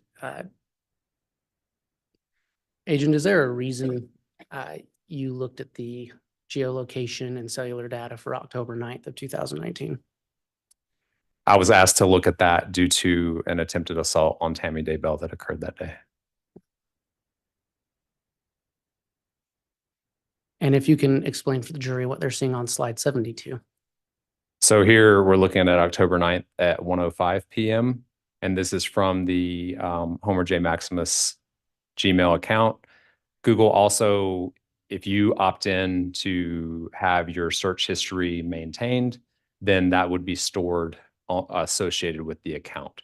So this is one of the search items that was made from Alex Cox's Google account, one of the searches that was made. And why was that search significant to you? So it was a search for Auburn, Alabama zip code. And so the phone number I mentioned previously that was associated with Alex Cox from the track phone that was purchased at Walmart, it had a Auburn, Alabama area code.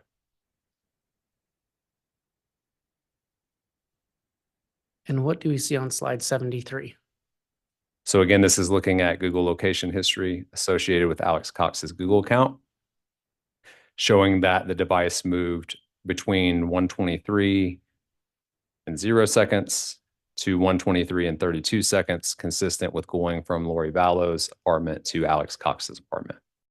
Between 123 and 0 seconds to 123 and 32 seconds, consistent with going from Lori Vallow's apartment to Alex Cox's apartment. And slide 74. Showing from 1:23 p.m. to 2:37 p.m. Google location history associated with Alex Cox's account, consistent with being at Alex Cox's residence.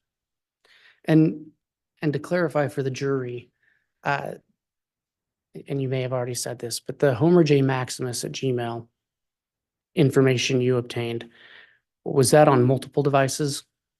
No, so the location history was only turned on one device, and that was the number ending 9120.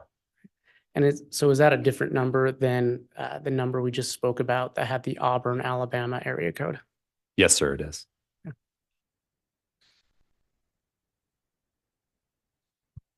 And slide 75.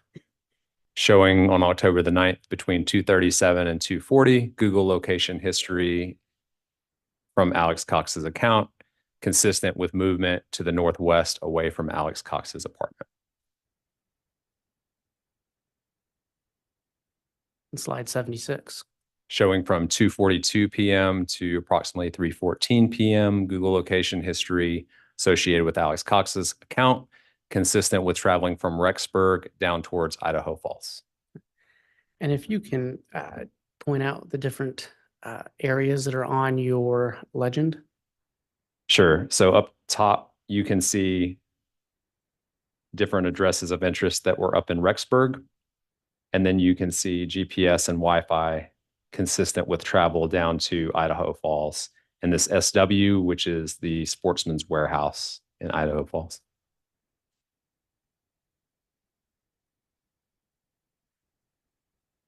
What do we see on slide 77? So this, again, is Google location history associated with Alex Cox's account on October the 9th between 3:42 and approximately 4:12 p.m., consistent with being in the area of the Sportsman's Warehouse. I mean, what city was that Sportsman's Warehouse in? That was down in Idaho Falls. And what do we see on slide 78? So again, this is showing on October the 9th from approximately 4:47 to 5:56 p.m. Google location history associated with Alex Cox's account. The first at 4:47 is showing around Highway 20. I think that's 1900. I forget the name of the road, this north-south there. But consistent with traveling from that intersection up towards the area of Chad Daybell's residence. And then also consistent with going east from Chad Daybell's residence back over towards Highway 20. And so, and just to be clear, is it the timeline? Can you just point at the different boxes, the different times? Sure. So we have at 4:47 p.m., the first location that I spoke about. Continuing northbound, 4:49 p.m. up in the area of Chad Daybell's residence at 4:51. And then these two over here by Highway 20 are at 4:55 and 4:56.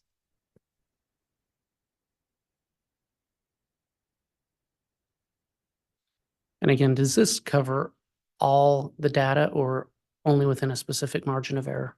So again, this goes back to my number where I only used locates that were 100 meters or less margin of error.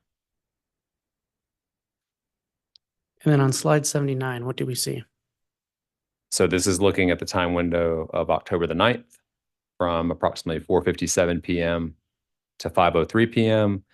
Google location history associated with Alex Cox, the first being at 4:57 in the area of Highway 20, and then consistent with going westbound, and then another one that is south of that at 5:03 p.m. And the location at 503, there's an SC right above that. What does the SC stand for? That represents Salem Church. And from your knowledge, is the Salem Church on the same road that Chad Daybell's residence is? Yes, sir, it is.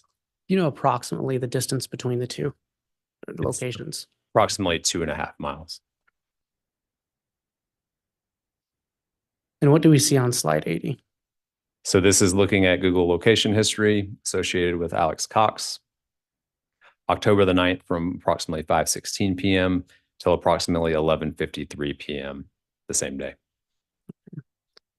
And so does that device appears to be stationary? Yeah, that's the device associated with the number ending 9120, consistent with being in the area of Alex Cox's apartment. Until 11:53 at night? Yes, correct.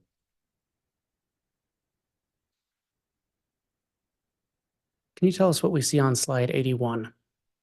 So this is looking at cellular interactions between the 8260 number associated with Chad Daybell and the AT&T network, utilizing two different towers and sectors that both provide coverage to the Daybell residents. And then looking at starting at approximately 5:28, text messages that are exchanged between the 8260 number associated with Chad Daybell and the 4652 phone number associated with Lori Vallow, as well as text messages exchanged with the number ending 4205 associated with Alex Cox. And that 4205, that is the number with an Auburn area code, correct? Yes, sir. That's correct. That's the 334 number. And when was that line activated? That was purchased on October the 8th, and I can't remember when the first phone call actually was made with that line. But just the day before? Correct. And this 401-569-8260 number, when was that? When did activity begin on that number? The activity for data exchanges on the network began on October the 8th, but the first text message was on October the 9th. So both the 8260 number associated with Mr. Daybell and this number with the Auburn area code associated with Mr. Cox, they were both activated within this same time frame of between the 8th and 9th of October 2019. That's correct. Okay.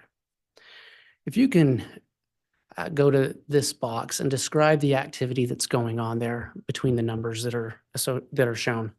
Those are 4 outbound texts sent from the 8260 number associated with Chad Daybell to the 4205 number associated with Alex Cox.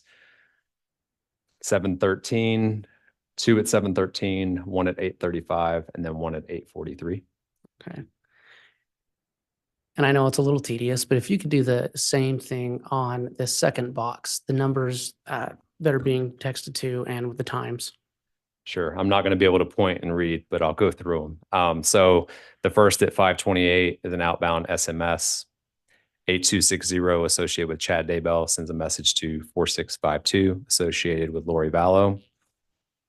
And then there is back and forth both with 4652 at 5:52 and again at 6:03. And then there are 4 text messages exchanged between 8260 associated with Chad Daybell and 4205 associated with Alex Cox, starting at 7:30 and continuing through 8:38. Then there's another text message sent from the 8260 associated with Chad Daybell to the 4652 associated with Lori Vallow at 9:30. And then there are two more text messages between the 4205 associated with Alex Cox. And then one more text message sent to the 4652 associated with Lori Vallow. That's on October 9th, correct? Correct. All right, speak with you about October 18th. Are you aware through your investigation, did you look at information regarding October 18th in your investigation? I did. Why was that? I had received information from the investigative team that Tammy Daybell was found deceased sometime between the late hours of October 18th and early morning hours of October the 19th. What do we see on slide 83? So this is showing the use of the 8260 phone associated with Chad Daybell on October the 18th between 10:40 and 11:22 a.m. The first use is at approximately 10:40, which would be of a tower that would provide coverage to the Daybell residence, sending an outgoing SMS to the 4205 number associated with Alex Cox. And then use of a tower down in Rexburg at 11:21, an outbound call to Lori Vallow's number ending in 4652.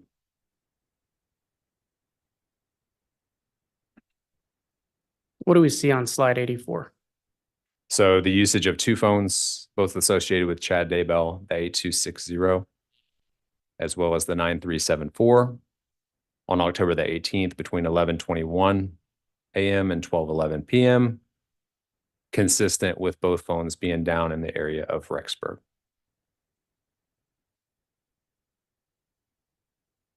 And do you recognize the number on the red box that the outgoing call goes to? I do not. What do we see on slide 85?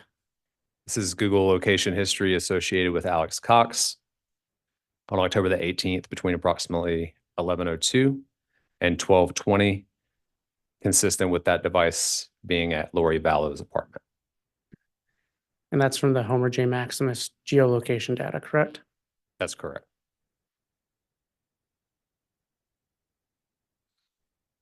And slide 86. So this is showing the use of the 8260 phone associated with Chad Daybell, utilizing a tower and sector that provide coverage to the Daybell residence. And there are two outbound texts, one incoming text. All of those are exchanged with the Lori Vallow phone ending 4652.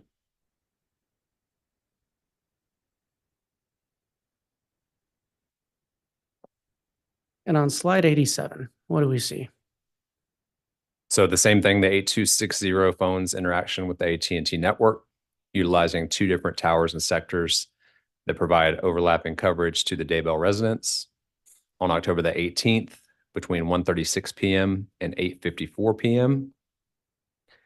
And so these are all, there's one voice call and the rest are text messages.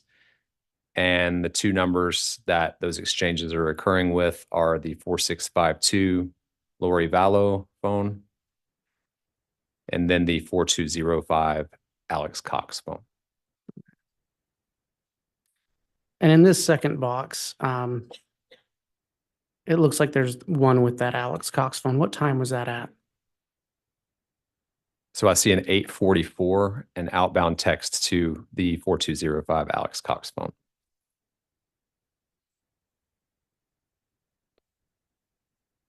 If you can tell us what we see in slide 88.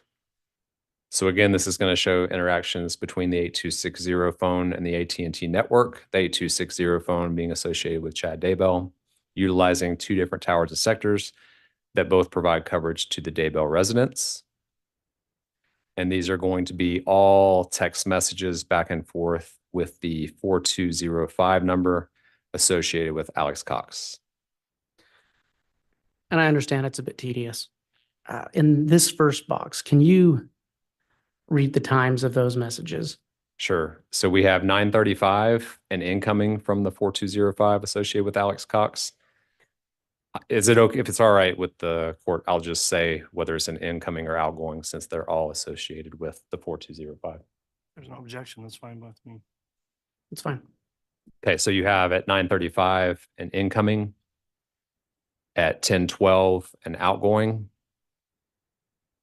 another one at 10:12 that is an incoming, a 10:23 that is an outgoing, and then it's going to switch over to the other box, but I'll just read the one on the left instead of jumping back and forth. Okay. 10:40 incoming, 10:53 incoming, 10:54 outgoing, and then switching to the other tower and sector, 10:28 incoming, 10:32 outgoing, 10:33 incoming, 10:39 an outgoing, 10:53 an outgoing, another incoming at 10:53, and then an outgoing and an incoming both at 10:54. 4. Yes, ma'am. And all these messages, these are those numbers we spoke about earlier, correct? That were activated between the 8th and the 9th. Yes, specifically to this page. Yeah. They are. And all these messages were between 9:35 p.m. and 10:55 p.m. Correct. And just to be clear, on October 18th of 2019. Yes, sir, that's correct. Can you tell us what we see on slide 89? This is looking at Google location history associated with Alex Cox between 10:05 and 10:07, consistent with movement from Rexburg up towards the area of the Salem Church. So the first GPS location reporting to Google is going to be at 10:05 down in the area of Highway 20 and Salem Road. And then the second is at 10:07 in the area of the Salem Church. And that's the Homer J. Maximus associated with Alex Cox. Yes, sir, correct. And so at the Salem Church, the time that hit is at 10:07 p.m. Yes, sir, correct.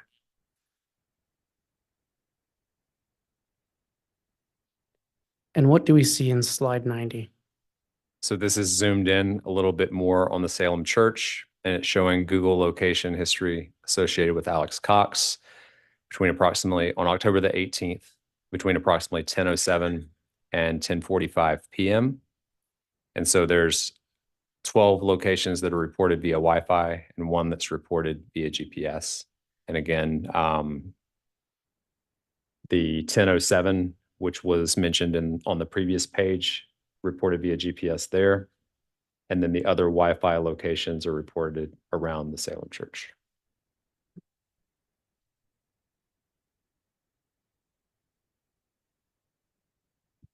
And can you tell us what we see on slide 91? Sure. This is looking at interactions between the 8260 phone associated with Chad Daybell and the AT&T network, utilizing a tower and sector that provides coverage to the residents, the Chad Daybell residents, excuse me. And there are 3 outbound text messages that are sent to the 4652 phone associated with Lori Vallow.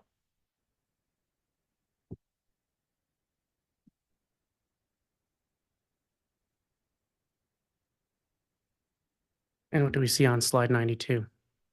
So this is associated with the 9120 phone attributed to Alex Cox, an interaction with the Verizon network, making an outbound call to the 4652 phone associated with Lori Vallow, utilizing a tower and sector that would provide coverage kind of southwest Rexburg.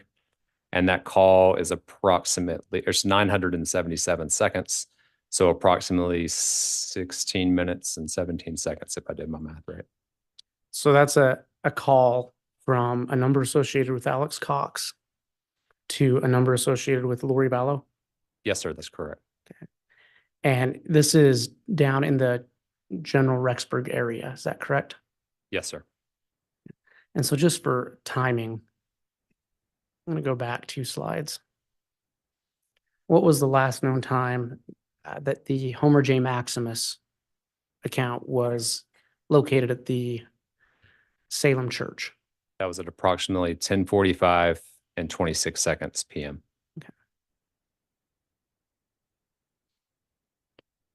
And this device on slide 92 that we were just talking about, that phone call to Lori Vallow, that device the phone call was made from, the 9120, that's the device associated, that's the device that you obtained Homer J. Maximus information from, correct? Yes, correct. So in order to see Google location history, the only device that was reporting Google locations was the device associated with 9120. What do we see on slide 93? So this is the other side of the call that was indicated in the previous page. So this is the 4652 phone receiving that call from the 9120 phone and utilizing a tower and sector consistent with being in Hawaii.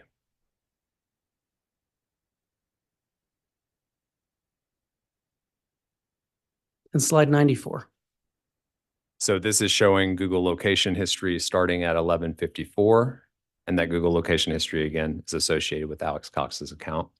Starting October 18th, approximately 11:54, and continuing through October the 19th at approximately 12:09 a.m. Consistent with travel from Rexburg down towards Idaho Falls. So the location that you see here at 11:54 is consistent with being just south of Rexburg, and then the location at 12:09 in the morning the following day is consistent with being just north of Idaho Falls. And an agent, based on the information you're aware of, what day was Tammy Daybell reported dead? So that would have been sometime between the late hours of October 18th and the early morning hours of October the 19th. Turn your attention to October 22, 2019. Are you aware of any event that took place that day? Yeah, I believe the investigative team had informed me that that was the date of Tammy Daybell's funeral. And what do we see on slide 96? So this is showing use of the 8260 phone associated with Chad Daybell, as well as use of the 9374 phone, also associated with Chad Daybell, on October the 22nd, 2019, between 1:46 p.m. and 4:17 p.m. Those are both on 2 separate networks. 8260 is associated with AT&T. 9374 is associated with Verizon. But all of the usage is consistent with being in and around the area just outside of Provo. I think it was Springville, if I remember correctly. Okay. And in those blue boxes, the number, the 8260 number associated with Mr. Daybell, what number is he communicating with? So those are all text messages, both inbound and a couple of outbound with the 4652 phone associated with Lori Vallow.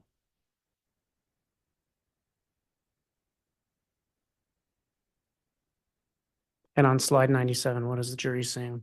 So this is just a repeat of a lot of the information that was on the previous page, zoomed in to show that both the AT&T network, which is indicated in blue, and then the green, which is the Verizon network, are both providing coverage in and around the area of the Evergreen Cemetery, as well as the Holiday Inn.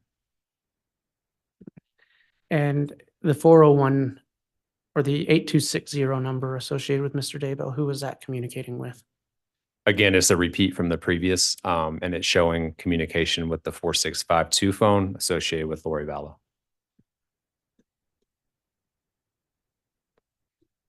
Agent, were you asked with looking at any other cellular data information in this case? I was. And what was that? I was asked to look at the usage of Tylee Ryan's phone, and any time that it was used in a similar area that the Lori Vallow phone was used. And did you find times when that occurred? I did. I found several instances. What do we see in slide 99? So this is showing use of the 4652 phone associated with Lori Vallow and the 9612 phone associated with Tylee Ryan, using towers consistent with being out in northeast Kansas.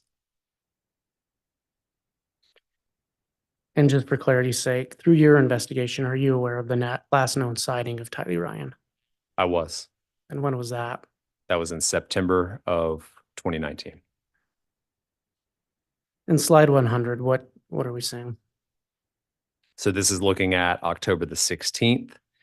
This is usage in Rexburg of both the 4652 phone associated with Lori Vallow and the 9612 phone associated with Tylee Ryan between 12:26 and 12:35 p.m. And so is the purpose of this slide just to show that Tylee Ryan's phone is still getting used? Yes, correct. And again, slide 101. This is showing just usage of Tylee Ryan's phone on October the 24th at approximately 6:29 in the morning on the outskirts of Phoenix, Arizona. And 102, what are we seeing there? This is showing two separate days. So it's showing the 4652 phone associated with Lori Vallow being utilized on November the 5th, 2019, using a tower and sector consistent with being in Hawaii. And then use of the 9612 phone associated with Tylee Ryan on November the 4th at approximately 10:15, utilizing a tower and sector that would provide coverage out in Hawaii. And again, is the purpose of this just to show that Tylee Ryan's phone was in the same general location as Lori Judge, I would Vallow's? object at this point. It's testifying, counsel's testifying. Sustained. What was the purpose of this slide? This was basically just to show if Lori Vallow's phone and Tylee Ryan's phone were consistently together after she was believed to be deceased. And on slide 103. This is again use of the 9612 phone associated with Tylee Ryan on December the 15th at approximately 12:25 p.m. and using a tower and sector out in Hawaii. And we actually, slide 104, we briefly went over this on the last day you testified, other than the last date, which was October 15th. Can you tell us about what you found on October 15th?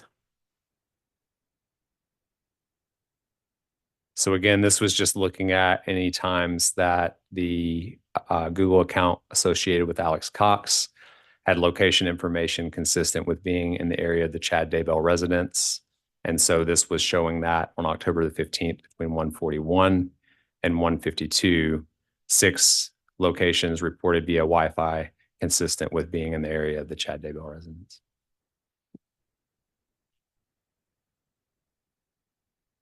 And again, did you limit what margin of error did you limit those searches to? Those were still based on 100 meters or less of margin error. And Your Honor, at this time, I have no further questions. All right, thank you, Mr. Wood. Once you're ready, Mr. Pryor, No cross-examination. questions, Judge. All right. That will conclude the testimony then of Agent Balance. Is he going to be recalled potentially again? Your Honor, we'd keep him under subpoena, potential rebuttal, but we don't plan on calling him again. Okay, well, you are still subject to the exclusionary order then, Agent Balance, since you are potentially going to be recalled or under subpoena still. So for that reason, I'll advise you not to observe any future testimony of this trial because it is being live streamed and available to the public. Yes, Your Honor. All right, thank you for coming in to testify today. Thanks, sir. Your Honor, if we just have a brief sidebar. Yes.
All right, at this time, let's inquire from the state. I understand that some of your witnesses may have gone a little more quickly than you were anticipating today. Where do we stand in terms of your next witness you'd like to call?